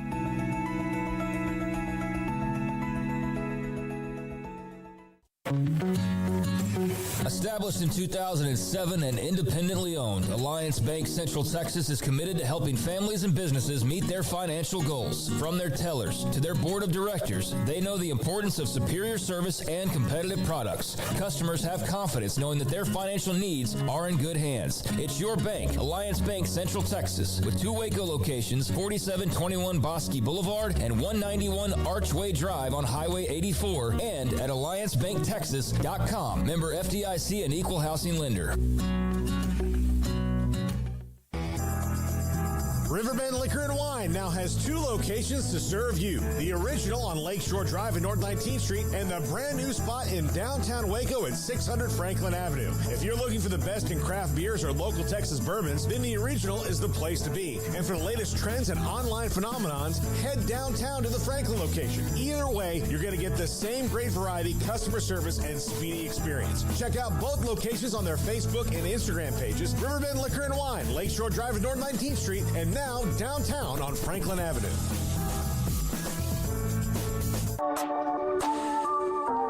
This is Craig Smoak's Off the Radar, presented by Alliance Bank. They take pride in making banking easy. AllianceBankTexas.com. Back here on 365 Sports, welcome into Off the Radar, where we take a little stop down a couple times a week, take a look at some other stories outside of whatever chaos is going on in college football or whatever storylines are kind of out there at the forefront. We take a peek behind the curtain a little bit as news allows, which is not really happening as frequently as I would like for this segment this time of year. We are in that slow kind of skid where... this is when you're more important. This segment's more important than ever. Yeah, yeah, I guess so. I don't know. But there are a couple of things that we can get to here that are off the radar, including a very rare hockey mention as coming up on Thursday night, and we'll mention it again on Thursday, but the champion will be decided in the Four Nations competition that has seemingly taken kind of the U.S. sports world by storm, quite frankly, after Team USA's huge win over Canada over the weekend. Set social media on fire. A lot of attention suddenly being placed on this Four Nations competition, which was the NHL's alternative answer to All-Star games, and the fact that theirs was basically meaningless. It wasn't moving the needle. And so they, like the NBA and like the NFL and even Major League Baseball, all 4 pro sports have gone to the table in recent years to try and jazz up their All-Star games. The NFL has gone from a regular game, obviously, to a glorified skills competition. The NBA is part skills competition and just whatever they even do at this point. All I know is for all the positive talk I saw about hockey on Saturday night, I saw equally as much negativity and venom about the completely lackluster and pointless NBA All-Star game. So it was a nice balance of this is the best you can come up with, and this is awesome, and this is a great pivot. And, man, they desperately need to do something over here in basketball because this sucks at this point. They need to care. Well, yeah, that would be a nice start, yeah. Yeah, they need to care. Kevin Durant said, just don't have anything. That's where it is. That's where they are. Yeah. Here's the thing. You could leave it to the dunk contest, the three-point shooting, which, again, the dunk contest is really the only thing that people like. And you could do that in the offseason if you wanted to and pay people to do it. Like, it's not – if you got rid of All-Star Weekend, then I don't think really you'd miss a beat. It would just be a break. I wouldn't even know that it was not there. That's you don't watch the NBA at all, though. No. At all. Yeah. And I'm – less of an NBA fan as of about 2 weeks ago, and I'm sticking with that. I mean, you think that was just kind of an immediate reaction from me over the Luka Doncic thing and disavowing the Mavericks. I'm sticking to that. I'm not moving off that unless there's a massive ownership change, which isn't going to happen. So I think I'm just going to live with the fact that I'm probably not going to ever really root for the Mavericks again. I mean, I'll go to a game and I'll do all that, but in terms of caring the way that I cared before, I think they kind of broke that for me, and that's fine. I'll live, and they will too, and it's all well and good, but I have now absolutely zero reason to tune into the NBA All-Star Weekend. I might have looked in to see Luka and just see what kind of clown stuff he was doing out there as they're all not taking it all that serious. And and just some of the fun that he's having. But now that doesn't even interest me at this point. So the point being is you've got two leagues who have vastly different outcomes for their all-star games here recently, with the NBA just in search of something, anything to drum up interest, and the NHL maybe hitting the jackpot with the Four Nations competition. So this has been ongoing now, but we have, as of now, reached our championship game. And with the results yesterday, it will be Team USA in a rematch with the Canadians coming up on Thursday night. So that big victory. And what did I say yesterday? I said, with all the talking and all the trash being thrown around by the U.S. and all of the bragging over Canada, I was like, the outcome is going to be they rematch with Canada, then Canada beats them for the actual championship. Yeah. Now, obviously, I hope that doesn't happen, but you can easily see a scenario where that does happen, because to beat them twice will be difficult. It's doable, but I'll tell you what, we're talking about it, and a lot of other people are talking about it, and we would not be talking about the NHL All-Star Game in its former format, whatever format you want to point out. So the Four Nations, does it get this way if Team USA doesn't knock off Canada? Probably not nationally, definitely not nationally the way that it did. But, man, that sparked something on Saturday night, and that was really cool to see, especially right now, just some bona fide, like, real deal, like, screw whatever party you claim that you're with, like, just Team USA, baby. Like, that was pretty cool to see that. It was cool to see how much it meant to the players. And so we'll see it re-racked with the actual championship on the line, TD Garden on Thursday night. And Garrett's our hockey fan. Mm-hmm. So, Garrett, what have you thought about the Four Nations competition and the Team USA-Canada game the other night and just, all the stuff we're talking about here? I thought it's been awesome, man. I think that this is something that needed to happen. It's been a long time coming. I like that. I don't like that due to the political circumstances, Russia wasn't allowed to be involved. I think they could put together a really dope squad. Yeah, and could make a run at it. I think if you're USA, you got to be nervous, because you got to look back to 2016. It's set up just like you said it, to where Canada was able to come out and get the win. Watching Canada the first night they played against Finland, I didn't think anybody could touch them, because their line rotation, when you had McKinnon and Connor McDavid and all of them, like if they get in a power play situation, they're going to dominate anybody they play. U.S., I thought, was more physical coming out. You didn't have Matthew Tkachuk play last night, which kind of led to them losing. You also got the news that Jack Hughes might be able to come back. Now, there was conflicting arguments with that, where would the U.S. have to drop some defenders for Jack to become eligible or not? So I'm still waiting to see if he's able to get back out there. But you had Jake Ottinger getting the pipes last night. He looked good.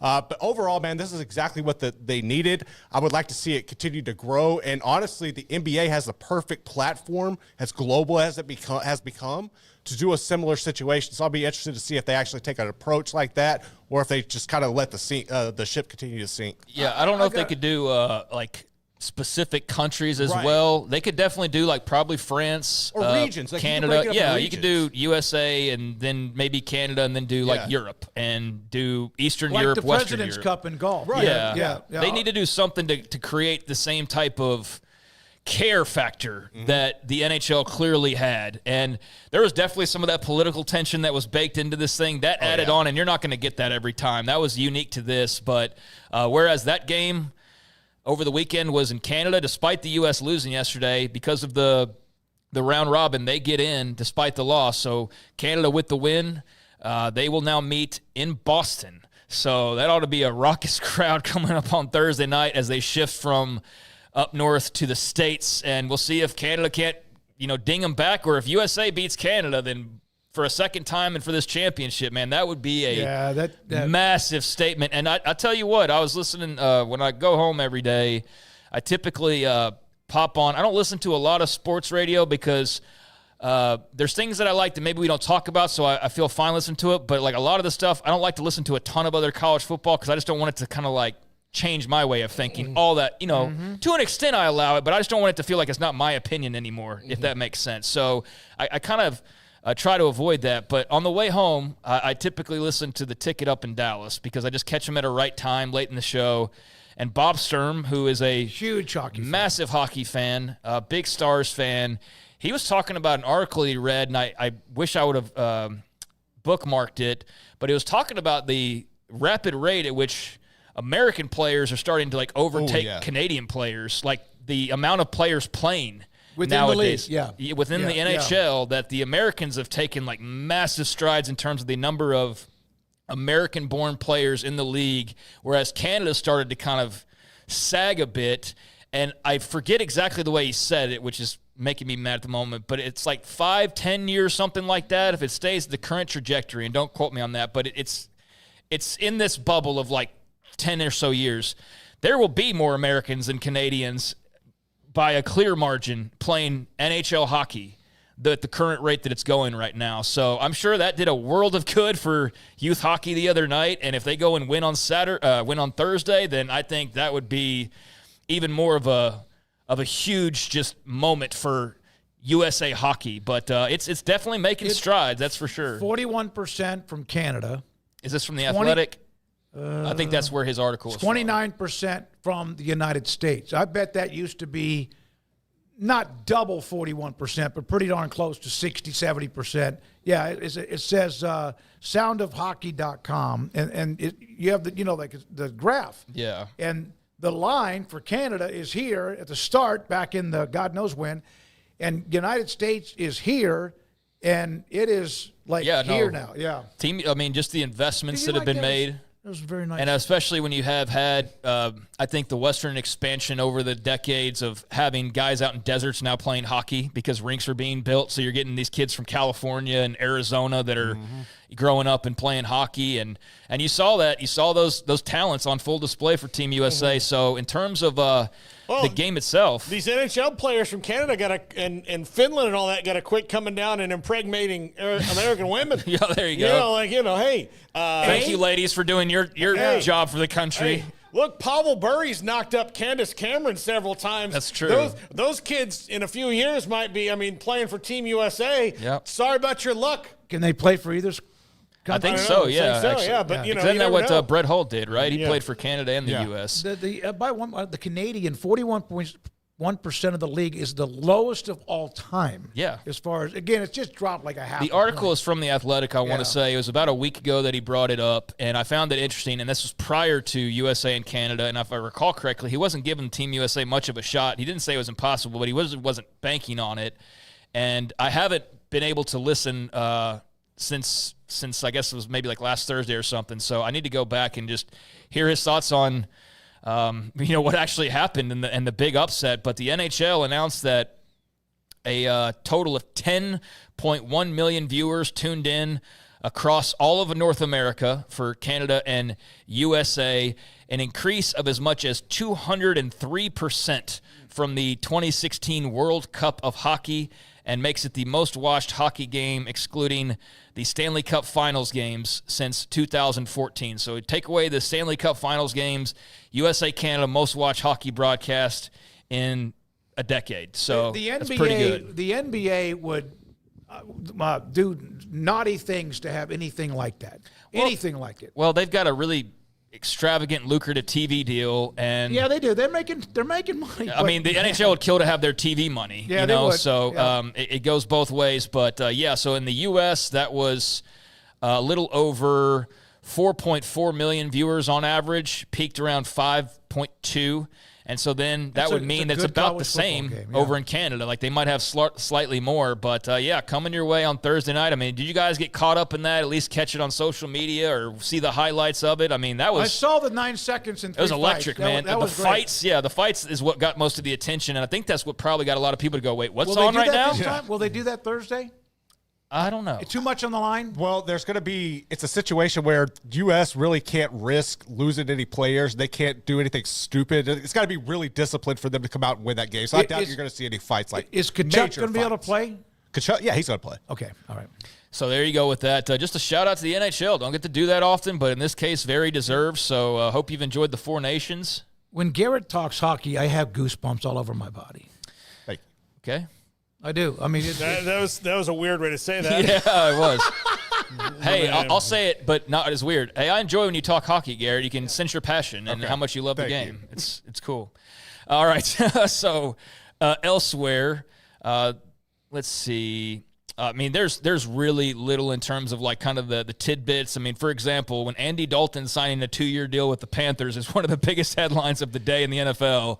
You know, it's a little bit of a slow trickle, but shout out to TCU's own Red Rocket and the lengthy career that he's had in the NFL. I mean, my gosh, he's been at it for a freaking decade at this point. Well, and now 2 more years he's signed up for with the Carolina Panthers. He was on that Rose Bowl unbeaten team in 2010, right? So he's been in the league for a decade and a half or close to it. Yeah. Yeah, he's carved out himself a really nice career. So yeah, he has signed a 2-year deal with the Carolina Panthers. Yeah, it was a round 2 pick in 2011. So he's approaching nearly 15 years in the league.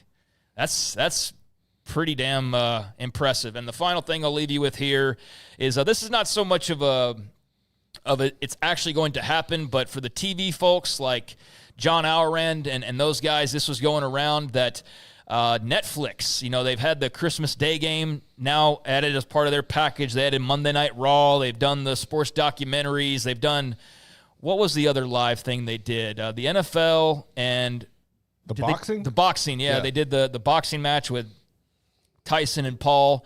And so they've been doing that. But Netflix apparently had their chief content officer, Bella Bajaria, she told Matt Baloney of Puck, and this came via John Hourand, who previously was one of the guys we pointed to quite often for realignment news. But she says, I believe it's a she, that the company is interested in bidding on the NFL Sunday afternoon games. So that raised a lot of eyebrows because people are, wait a second. That starts to affect networks and whatnot. CBS and Fox have the Sunday afternoon games. And have had them for forever. The deals run through 2033. Okay, 20 when? 2033. Yeah, they'll start negotiating that here in the next. If Netflix was, okay, if we go 7 years backwards, or 8 years, whichever you prefer, were you predicting they're going to have Paul Tyson live boxing? Were you predicting so 7, 8 years from now? Was 7 years ago. So you weren't predicting they were going to have that. You didn't predict they were going to have Christmas Day NFL broadcast with like an all-star cast of media personalities like taken from all of the other places. And that's what they've done in that amount of time. So 7 years from now, could I believe we're watching NFL regular season games on Netflix? There's nothing that would surprise me anymore. I think we probably could. And they tested it, and they survived the Paul Tyson and what was this, a couple other things, and they're tweaking it, making it better. Bob Thompson has said that. Let me tell you something. Monday Night Football's worth a lot. Sunday Night Football with NBC is a chunk. But to me, the meat and potatoes, am I right, is the games on Sunday. Well, that's why you have noon the and 3 o'clock games. That's why you have the red zone. It's for all those games that are going on simultaneously. And Thursday Night Football, and of course, that's the first time I ever remember that becoming a thing was when Fox, who didn't even exist, I think, even a year or 10 before it, took away the NFC games from what would have been CBS, I think. Yeah, Brent Musburger and all them. Yeah, and then CBS. Like, what is going on here? CBS then the next television contract got it back from NBC. NBC was in the wilderness for a little while, but Fox, Fox kind of. The CW's plan was like streaming now, right? No, it was like the CW now. Yeah. So like the CW's plan is like, hey, we could be the next Fox, and then you're like, they're like, well, you're like 40 years too late to that because now there's all this. They don't have enough letters. So Bella Bajaria, and I guess she was on the Ringers, the Town podcast was where the exact quote was pulled from a couple of these stories. But she said, I definitely want the Sunday games. And she is the chief content officer for Netflix. Now, granted, can't happen again for several years, but that's not that far down the line. As fast as life is moving, that'll be here before you know it. And you got to start planning well ahead of time if you're going to pull off suddenly trying to host NFL regular season games. But they also just reaffirmed that they're going to keep doing the big events, the big splashy Christmas Day, the boxing matches, the things like that have been very lucrative for them. So, don't be surprised if you hear more about or end up hearing about 7-8 years watching NFL Sunday afternoon games on Netflix if they have their way, although plenty of time for things to change. And there's a few things off the radar. All right, thank you, Craig. Very nice. I enjoyed that. I think off the radar is always valuable, but when we get into the somewhat of the first quarter of sports, there's so many different sports going on instead of just like football. Bella Bajaria was once a goalkeeper for the Toronto Maple Leafs. Did you know that? Yeah, of course. Who didn't know that? All right, so when we come back, 16 teams in the Big 12. We've looked at Arizona, Arizona State, Baylor, and BYU and their football schedules. It's not a prediction on what they do or how many wins or whatever, not even too much of an analysis of the actual meat of the team. But Cincinnati is on the clock. Colorado with Dion will be tomorrow. Iowa State Athletic Director Jamie Pollard will be a part of our show tomorrow at 4 o'clock. I saw where they had some sort of a video they released for Chi-Town, which the reaction from what I can tell was great. So we'll have Jamie Pollard, Iowa State AD. He'll join us tomorrow. This is 365 Sports. Waco Custom Marketplace. I went by there and I had not had an order of ribeyes in a while, and I was kind of getting low on them. I have some nice, really, really nice fillets. So I went by there, Waco Custom Marketplace, your hometown grocery store on Lake Air Drive in Waco. And it was just fantastic. Got a chance to see Brian, mentioned a few things to him. They have a full-service butcher shop, full-service bakery, which has all the sweets and desserts and pies and cakes and fresh-baked bread and kolaches every day. The butcher shop with a lobster tank on the left-hand side, and then you have the seafood, whether it's salmon. And sometimes they'll have tiger shrimp. I don't know how many, because tiger shrimp's the big boy shrimp, and I love using tiger shrimp if I'm going to do bacon-wrapped shrimp because it's easier to kind of handle and manage. And along with whatever else, it can have cod or whatever the seafood might be, pork, poultry, and then in the back, the larger part of it is their beef, from hamburger meat to what they have when it comes to steaks. Tomahawk steaks, those big dudes that look like what the Vikings used to eat or kill people with back in the day. Waco Custom Marketplace, $12.25 right now per pound is fresh salmon. It is delicious. Boneless, skinless chicken thighs for $2.50 a pound. Bacon ends in pieces. Have you ever had that before, whether you got it at a restaurant or a barbecue joint or somewhere? Whoa, somebody stepped on a wire. I'm going to take my headsets off. Bacon ends in pieces for $1.50 a pound. Stew meat is getting cold and you want to have something that's kind of a soup-based type meal, $5.75 a pound. Chuck roast, $6.99 a pound. Waco Custom Marketplace, 425 Lake Air Drive in Waco. How did Edward Jones become one of the biggest financial service companies in the world? By not acting that way. Financial strategies, one-on-one advice, it's a big difference. And that's why Brad Wilson, your Edward Jones financial advisor, makes sense of investing. Experience the difference for yourself. Brad Wilson, 250 Sharon Drive in Woodway, 254-776-4337. Edward Jones, member SIPC. Ready to take your business to the next level? Carrion Solutions has got you covered. We deliver world-class IT consulting, including Quest On Demand and Migration Manager, M365 and Exchange migrations, Active Directory assessments, security hardening, and Windows Server upgrades. Our experts specialize in consulting, monitoring, support, and managed IT services. We promise vision, professionalism, and unbeatable value. Satisfaction guaranteed. If you're not happy, we make it right. Remember the name Carrion Solutions. For more info, email sales@carrionsolutions.com or visit carrionsolutions.com. That's CARRION solutions.com. Carrion Solutions IT success guaranteed. With so many companies and policies out there, it gets so confusing shopping for insurance, and I never know if I'm getting the policy that's right for me. Luckily, I met the team at the Niche Group Insurance Agency. With the Niche Group, you can go to one company and get access to coverage options from many insurance carriers, and you get to speak to a real person about your specific coverage needs. With the Niche Group, I know I'm getting the right coverage at the right price. If you need insurance, talk to the experts at the Niche Group at 1-800-258-8302. This is 365 Sports, powered by Sikkim365.com. The 5 o'clock hour is sponsored by Edward Jones Investments with financial advisor Brad Wilson. Investing is time and experience back to you and your money during today's changing times. Edward Jones, making sense of investing. Now, here's David Smoak, Paul Catalina, and Craig Smoak. All right, a couple of things. Garrett, in the break, came over to where I am set up here and, really cared about where my positioning of the mic was. Thank you very much for that. You're welcome. Paying attention. That was nice of you. All right, so Craig came up with the idea. I'll let him set this up and take it away, although back-to-back segments for him, Paul, that's a little much. Off the radar, and then this one here. Well, they call me Craig Sankey. That's so almost you better like watch out. that's almost like Amanda lately has taken to texting me from Paul's phone, and it's created some friction. Yeah, sure it has. And okay, it has. Today I'm gonna pass because you're not going to get in this. I'm not getting in this. No. She actually took a shot at Craig. She did yesterday, which I thought that was off limits. So 16 teams in the Big 12. This is the 5th schedule that we're looking at, Craig.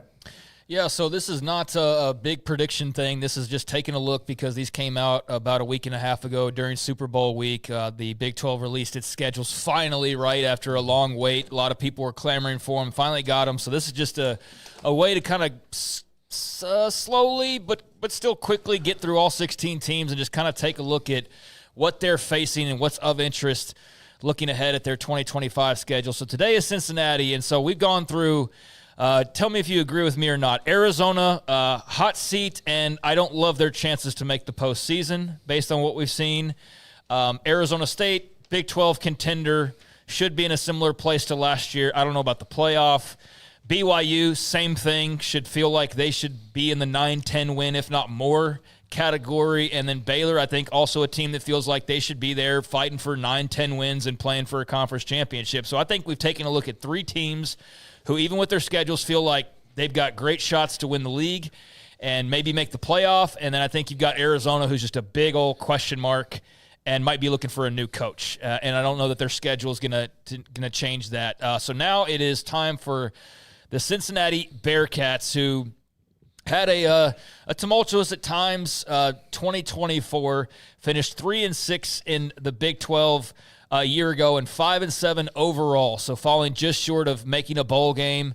Obviously now a lot of pressure on Scott Satterfield to go and win this year, or else they might be looking at a coaching change themselves and joining Arizona potentially in that market. And let not forget with them, not that 2024 has a bearing on 2025, but this was a team that part of the reason why he's on the hot seat was because they had to only win one single game with 5 weeks to go to make a bowl game, and went 0 for 5 down the stretch. So they fell just short, just got stuck in the mud at 5 wins, and then proceeded to lose to Colorado, West Virginia, Iowa State, K-State, and TCU. Now, it's pretty good on paper, and especially part of the reason we're looking at schedules, you look at that stretch, you might have pegged prior to the season of like, they can make a bowl game if they navigate this, but man, those last 5 weeks when you got to go to Boulder, to Ames, and to Manhattan, that might cost them eventually, and well, it partially did. So what does their schedule look like as far as this year goes? Cincinnati's going to open the season on a Thursday night. So early week game right out of the chutes, and they are taking on the Nebraska Cornhuskers, the right mighty out there. Huskers in Kansas City, I think that game is played. I think it's a neutral site game. Yeah, it'll be at Arrowhead Stadium in Kansas City, or Jiha, or whatever that's pronounced. Don't say Jihad. I didn't put a D on there. You just did that. So Jiha Stadium, but the GEHA maybe. I don't know the exact. Yeah. It's Arrowhead Stadium. That's why we don't use the corporate sponsorships when we talk about these places that we know. But it will be at Arrowhead, and so Nebraska, Cincinnati, right out of the gates. That's one Matt Rule has to absolutely positively win. That's one that if you're a Cincinnati fan, I don't feel like you're probably all that hopeful. I don't think Nebraska's so big and bad, though, that you go, we can't win that game. No, this is a game where, I mean, we've seen Nebraska lose at home to Northwestern, or lose in Dublin, and we've seen them.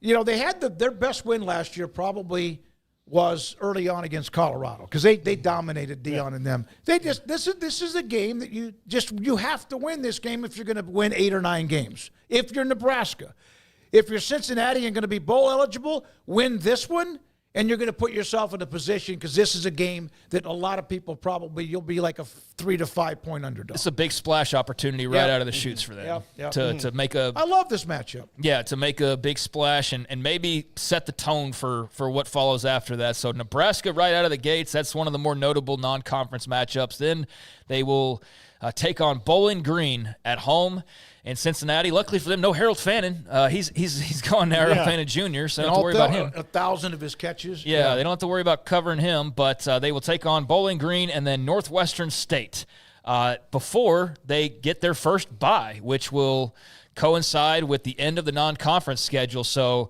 they have a pretty early bye there on September the 20th, but you do have Thursday, Nebraska, Bowling Green, Northwestern State at home.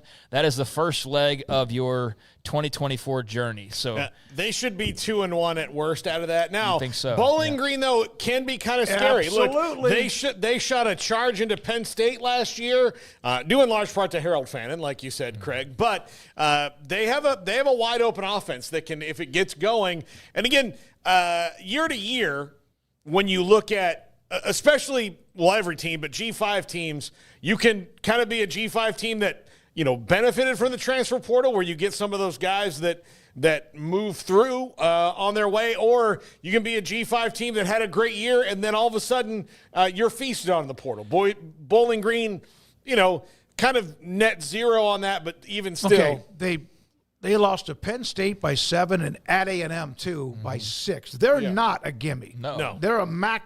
They could be a problem. But you better win that game if you're Scott Satterfield. Yeah, no. That is. But, that's not easy. So Nebraska, then Bowling Green, Northwestern State, that closes out their first chapter. So they have that early bye week, which it'll be interesting to see, whether that's an anything or if it's a positive, a negative, I don't know. But they get back to it after that first open week, and they start Big 12 play on September the 27th. At Kansas.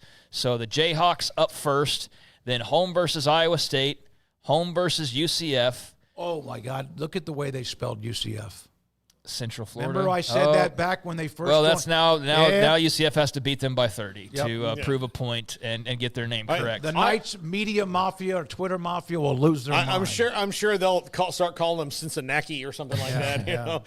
Well, Cincinnati, if you really want to keep pouring on, call them the Golden Knights. Throw that out there and really Central Florida Golden Knights. Shredded that mistake.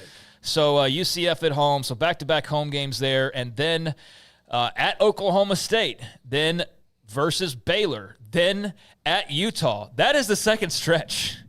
So I just named a bunch of games right there, guys. That second stretch, because they have that early bye week. So you have consecutive games. 6 consecutive conference games without a break, including road trips to Lawrence, Kansas, to Stillwater, Oklahoma, and to Salt Lake City, Utah. And your home games, Iowa State, UCF, and Baylor. So, I think Kansas you expect to be solid. Iowa State, obviously solid. UCF's a mystery. Oklahoma State, you'd think would be better, but I know Paul feels like they're going to be pretty much where they were, so who knows there. Baylor we expect will be good, and Utah we all expect will be better, much improved from last year, and that's at Utah. So that's a fun but definitely dangerous little stretch of games there that they could find themselves in all sorts of places by the time that second bye week hits. Yeah, that's tough. And they have a bunch of games there in the middle, Craig. You mentioned that. They don't get the nice 4-3-3, whatever it is, kind of break up where it's kind of even. They have 3 games, huge chunk, 3 games. And so, that first 2 out of the box with Kansas and Iowa State is going to be tough.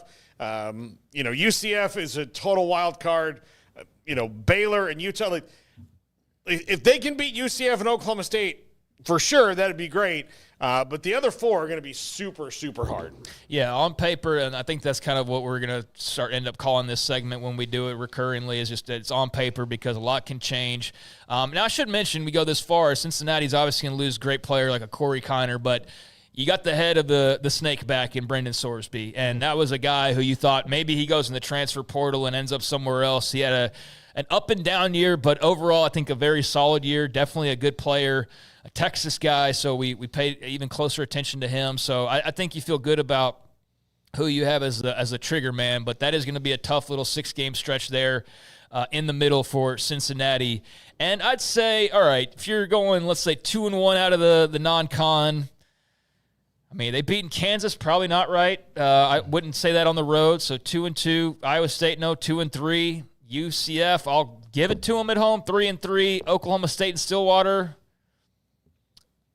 who the heck knows? I'll give it to Oklahoma State, I guess. Baylor, so you could find yourself like 3-6 in that second half, and then you get into that final stretch. But maybe you find yourself at 6-3 and you're already bowl eligible. I think that's highly unlikely. But after that 6-game stretch, you get your bye week in that second week in November, and then it's back for the 3 games, home against Arizona, home against BYU, and then you close out the year at TCU on November the 29th. So Arizona, don't think you're sweating them all that much, but certainly BYU, that's one of the teams you feel like will be super formidable on paper because, again, we don't know about injuries and what all kind of chaos could happen. And then going to Fort Worth, not a place that's unbeatable, not a stadium where you can't win by any means, but I think TCU should be pretty good with Josh Hoover and company as well. So there you go. They miss out on playing let's see, Texas Tech, for example, is not on their schedule. They don't play Arizona State either, so those were a couple of the other contenders that get mentioned quite a lot. Don't play Colorado, although I don't know how much Colorado's really getting contender talk. We'll kind of see how that plays out during the spring because I feel like everybody knows they're losing a lot. But, hey, Caden Salter's not a bad option to pivot to. I just don't know that he's Shador, and certainly they don't have anybody like Travis Hunter or – well, the entire crew of wide receivers, basically. Yeah. So they're missing out on some of the top-level teams, but they still get a chunk of them, and I think Scott Satterfield's going to be thankful if they get to 6 wins here, based on just on paper. Yeah, Cincinnati and Tech have similar colors. They need to play each other every year. Black and red, yes, they do have similar colors. Yeah. That would mean Utah's going to be in that mix, too. No, yeah. Yeah. Absolutely. So, and here's the thing. Because of that middle part, you got to come out well in that second bye, or especially BYU and TCU at the end is really hard. I mean, that's really tough. Of course, rivalry weekend, Cincinnati at TCU, as it should be.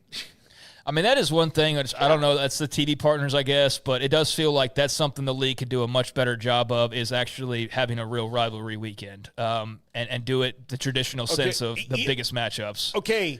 If they've decided that it shouldn't be the same as the other rivalry weekend because it's kind of a newer rivalry weekend. I think TV spots too. Yeah, like all that.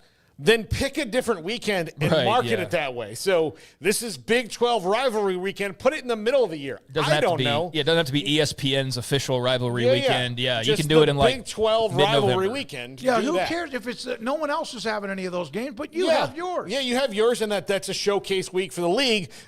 Maybe the week before when the SEC runs and hides. Yeah. I don't know. When they're playing Coppin and Nicholls State and whatever. Yeah. They call up Coppin State and worry that they're going to say yes or no. Right. Well, I think it's, you would have Baylor TCU, you'd have Utah and BYU, you'd have, what else do you have? Farmageddon's not protected, but yes, Arizona State, right? Are those the 3 plus the 1 that's unprotected? And those are basically the gist of it. So 4 games, can you find good real estate on TV during one weekend for those 4 games? I guess that's the problem. And then there's a lot of teams. There's 8 more teams and 4 more matchups. Are there any more rivalries you could squeeze out of that? So, I think that probably has to do with mostly TV real estate and the inability perhaps to have a true rivalry weekend where they get the amount of exposure that you want for a rivalry weekend. But I don't know. Maybe we can ask Brett Yormark next time we talk to him. That's something we need to ask him about. I just put it down. Put it down. I'll say this. If we give him Big 12 rivalry weekend, we get a stipend from the league. We get a stipend. And that's our second creative idea that we get to put our name on the logo. So if I'm looking at this, I think there's some fun games if you're a Cincinnati fan. There's some good teams. I don't know. As far as the biggest home game, it's probably got to be BYU, I would think, would be a good mix.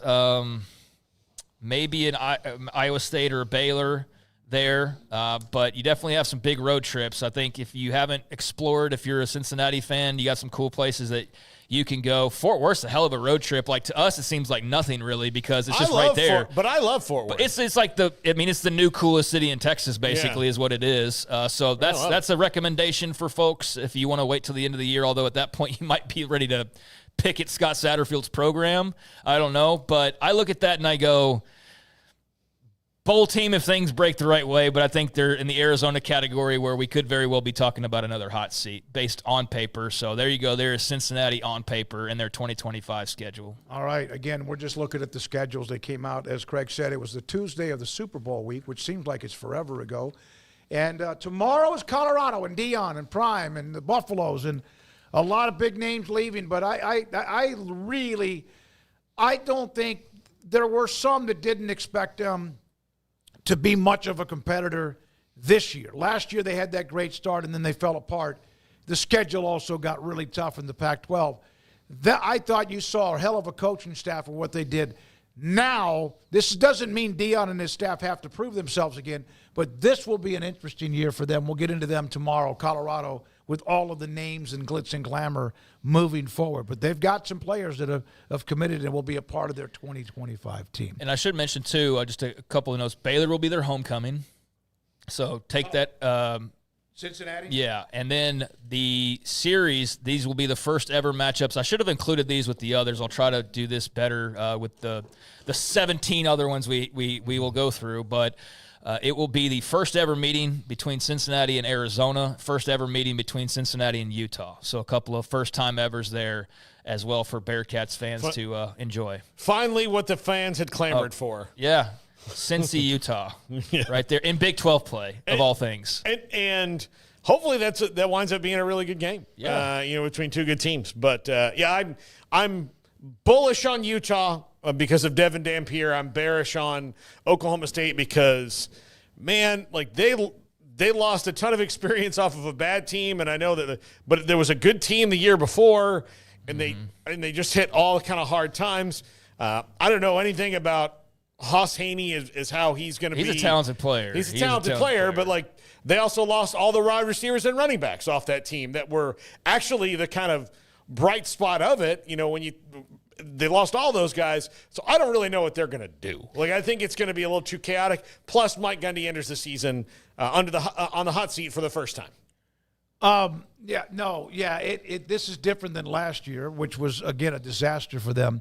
If we ought to do it, Paul, have you ever done a top five where it's the top five legitimate Big 12 football rivalries like BYU, Utah, TCU, Baylor? I think you just named 4 of the 5. That's the problem. It's kind of predictable. There may be some that I'm just blanking on. I mean, because there's Arizona State. Yeah, there's not because of it's a new conference. That's what I'm saying. It's not I think the unofficial ones are like TCU Tech and Baylor Tech and those, but you don't even have. Like, butt bowl should be, protected. I think the Texas teams, I've said this, should play every year, all 4 of them. They should play round robin. I think they should do more like the ACC scheduling model where you have more than one protected. Well, that's when you get into pods and things like that probably. But, I mean, if you wanted to dig into TCU and Tech or Baylor Tech, I mean, the Texas schools should play each other. Iowa State, Kansas State should all play each other. I'm fine with that, yeah. And if Oklahoma State wants to be a part of the Texas rotation, good. I mean, Farmageddon's a legit one. Yeah, it is. No. And we know how it's in Ireland, so it's to start the year.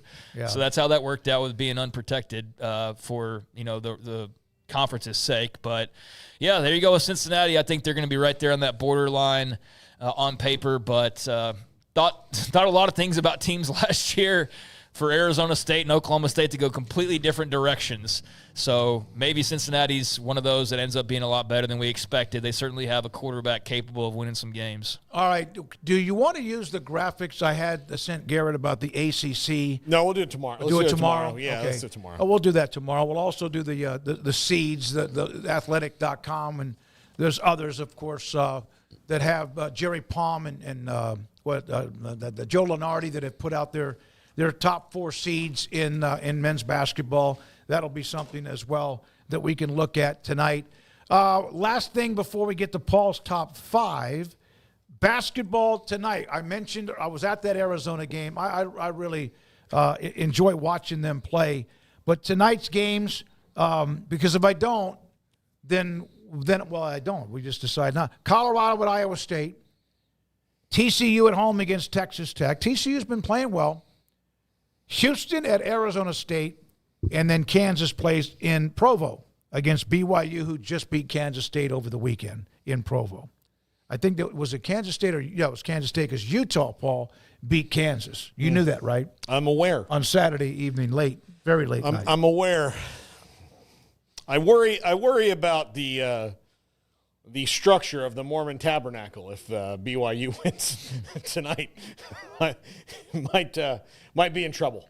Well, that's a team. Well, at least get egged. Is there a terror alert or something? No, I'm talking about Amanda. Okay. Oh, okay. I'm sorry. That's what I meant. How do you bring up the joke and then don't follow through when he followed through with the joke about? I mean, you clearly were trolling there for a Kansas reaction. And he gave, I am you. right now. There's a turf war going on between Paul, Amanda, which is the same thing, and then also KU men's basketball. We haven't been able to enjoy some of this.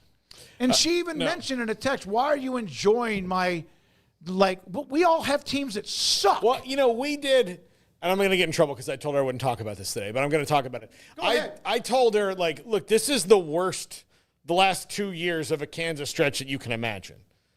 You had to sit there and watch me after, as happy as I could have been, the last 13 games that Florida State has played, they've gone 2-11. Yep. After going 13-0. So the reverse is that. So you don't know what pain is. No. You just know what. I know that you're equating annoyance to pain. This is an annoyance. This is just, my knee popped. I don't have a torn ACL. I don't have anything. I just had a little air in there and it popped it. That's annoying. It's not a torn ACL. I'm in the hospital. You're just taking some Advil. When you told me earlier today that she's acting like a petulant child. Whoa. No. See, this is why we called you a professional shit stirrer. Yeah. Garrett, thank you, buddy, for today. We're not done, though. We got top 5. Paul Catalina, and his top 5 is coming up next. To be your best requires commitment, dedication, and intensity. It's what defines elite athletes and inspires Airwave to find new ways to optimize your performance. Introducing Airwave Recovery, a mouthpiece designed to work while you sleep to further unlock your potential. Airwave Recovery features our patented reflex technology, small, integrated bumps uniquely positioned to activate your tongue's natural response. Your tongue will instinctively move forward, opening your airway and improving your quality of sleep. And thanks to our patented fitting material and a purpose-designed support wall, you'll enjoy a secure, comfortable fit all night long. With Airwave Recovery, you sleep better and recharge faster. Airwave Recovery, recharge your potential.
Protect your online privacy with NordVPN. Browse securely, access content from anywhere, and keep your data safe with military-grade encryption. Whether at home or on the go, NordVPN ensures your digital freedom. Stay secure. Download NordVPN today at nordvpn.com. That's NORDVPN.com.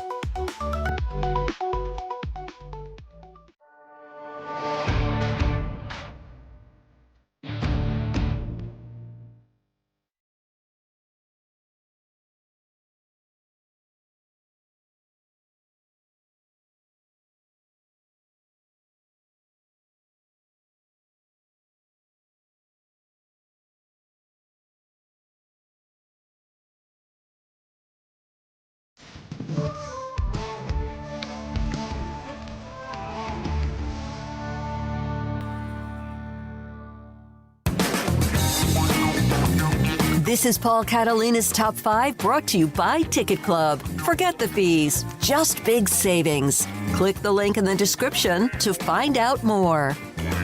Welcome into Paul Catalina's Top 5 safeties in the NFL Draft. Let's get going. Andrew Makuba from Texas, formerly of Clemson, really well-coached player at both spots. Got the most out of it. An Austin native who transferred back to be close to home for his senior year and helped Texas make that deep playoff run. He paired with Jahdae Barron in that secondary, made one side of it just completely locked down all the time. And that's not even getting into the other defensive backs who are there, but Jahdae Barron and Andrew Makuba were a great pair at corner and safety. He can do everything you want him to do. An excellent tackler, can saw you in half, good hands, good vision, covers the tight ends really well. Everything you want in a safety, Andrew Makuba from Texas and Clemson before that. Number 4, Nick Amanwari from South Carolina. A big dude. I mean, big. Look at those guns he's got right there. Big, hard-hitting, kind of the Ronnie Lott kind of Troy Polamalu safety. You can move him around the lineup. You can do a lot of different things with him around the formations. And you do not want him hanging out there in center field if you leave your receiver out to dry, because he will make them pay. Number 3, Kevin Winston Jr. from Penn State. An excellent tackler, a guy who's really good in open space and prevents big plays from happening quite a bit. Great in coverage, all those things. But one of the things I noticed about him as I watch him is if he is anywhere near a play that's getting ready to bust loose, he can pretty much shut that down because he's got the quicks and he's such a good tackler that he can do that. And that's why I picked a picture of him tackling a dude here and ending a play. Number 2, Xavier Watts from Notre Dame. Not a coincidence that like all the guys on this list played with really good teams this year, and a couple of them had nice little pairs to go with them. When it comes to Benjamin Morrison and Xavier Watts and the rest of the secondary at Notre Dame, but Xavier Watts, if the ball's in the air, he's going to go get it. He is so fast and he is so good at just seeing the angles of where the plays are going. He is a guy who can plug and play and help you out right away, especially I think early on in nickel and dime packages. He's someone who can really, really help you out because he can go up and get the ball, and he's a very, very good patient tackler as well. Number 1, hard hitter, big playmaker, hands, speed, all that. This list, and not to knock these other 4 guys, they're all fantastic. But this list is Malachi Starks and everyone else. Like next year, it will be Caleb Downs and everyone else. But Caleb Downs is back to Ohio State for one more year. Malachi Starks, this is his position in the draft this year. He is the number 1 overall guy, potential top 10 pick. He gets sideline to sideline really well, really good against the run, makes big plays. If you've watched a Georgia game in the last 3 years, you've seen Malachi Starks making a play. I promise you that. That's all I really need to say about him before I go full draft dork on you. But Malachi Starks from Georgia, number 1 safety. He's actually probably numbers 1, 2, 3, and 4, and these rest of the guys are towards the bottom. And again, it's no offense to them. They're all really good. If you need a safety, I'd take any of them. But if you really need a safety and you have the opportunity, this is the guy you should draft. He can fit into pretty much any defense because he has the full scope of skill sets for a safety. That's going to do it for us.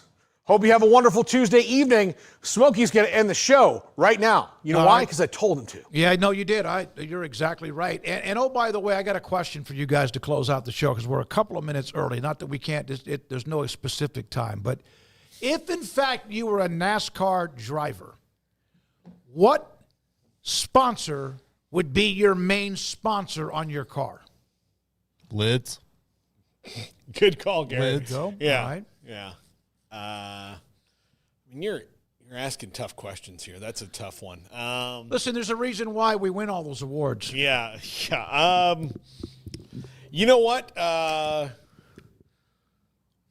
You know what I'm going to do? Because I respect their company so much, Discount Tire. Oh, yeah. Yeah. I mean, I have no idea. Yeah. I have absolutely no idea. Yeah, I don't know off the top of my head. Emery, do you have one off the top of your head? What scallywag answer do you have over there? You guys. You want like Bush Light or something? Oh my God! Emory did. No, he did at Vegas. Yeah. See, Emory would be brought to you by OnlyFans. What is OnlyFans naughty? Yeah, very. Oh, okay. From Sir Blah Blah Blah, Chico's Bail Bonds. It's a gig economy nudity. Oh, let's see here. Coca-Cola would be from old. And see, Craig drinks a bunch of Diet Coke, and I That'd do. probably be Craig's. I could see that. That would be one. I don't know. I don't know if mine would be part of. I don't want golf I would say merchandise. I would say a whiskey, but I don't want to alienate any of the whiskeys that I love. No, because you get a bunch of free bottles. What? You're going Bidet King. Yes. Yeah, Bidet King. What's that? They are a large website that sells bidets. How better to get the unclean asses of America clean than by NASCAR? I feel sometimes like we could, you are almost like an alien that was missing for 10 years and you came back and you're learning everything for the first time. It's almost like you haven't been here. Nothing that can convince me that a bidet would win a battle against a bad number 2. Okay, Smokey, I'm going to say this to you one more time. If you and I got in a tussle and there was a big pile of manure out there and I threw you face first into it. Well, first of all. Stop it. Okay. No. You don't get to interject until now. I'm going to ask you one question. And I threw you face first into it and then shoved your head into it. And then after we got up and made up, or Emory came over and go, man, that was unfortunate. Would you like me to wash you off with water, or would you like this thin piece of dry paper? Well, mind you, your face is full of manure. Well, you wouldn't know what I did. You're not because playing I'd have serious. killed You're you. not being serious. No, that has nothing to do with it. I mean, yes, it does. It's skin that thing and, in there and is human like waste. it has a trickle of water like your plumbing before last night. Well, you're supposed to do both, Smokey. It's not one or the other. You do one so the other is simpler. I don't. It's not complicated. I've never used. I'm over this bit. I've been in a hotel one time room that had a bidet, and it didn't impress me. I mean, listen, I can tell you, me versus hemorrhoids, undefeated. Undefeated, never had one. Oh, okay. That's a. There you go. All right, Garrett Ross. Thank you very much. I still don't agree with that. Emory Winter working on 365 Sports tonight, 10:30 on the CW. Andrew, yet again here, and never says a word. Maybe one day. Craig Smoak and Paul Catalina. Thank you to our great sponsors. Thank you as well to those of you who watch us either on Twitter at 365 Sports YT or YouTube 365 Sports. I'm David Smoak. Have a great night. Stay warm wherever you are. Good night, 365 Sports.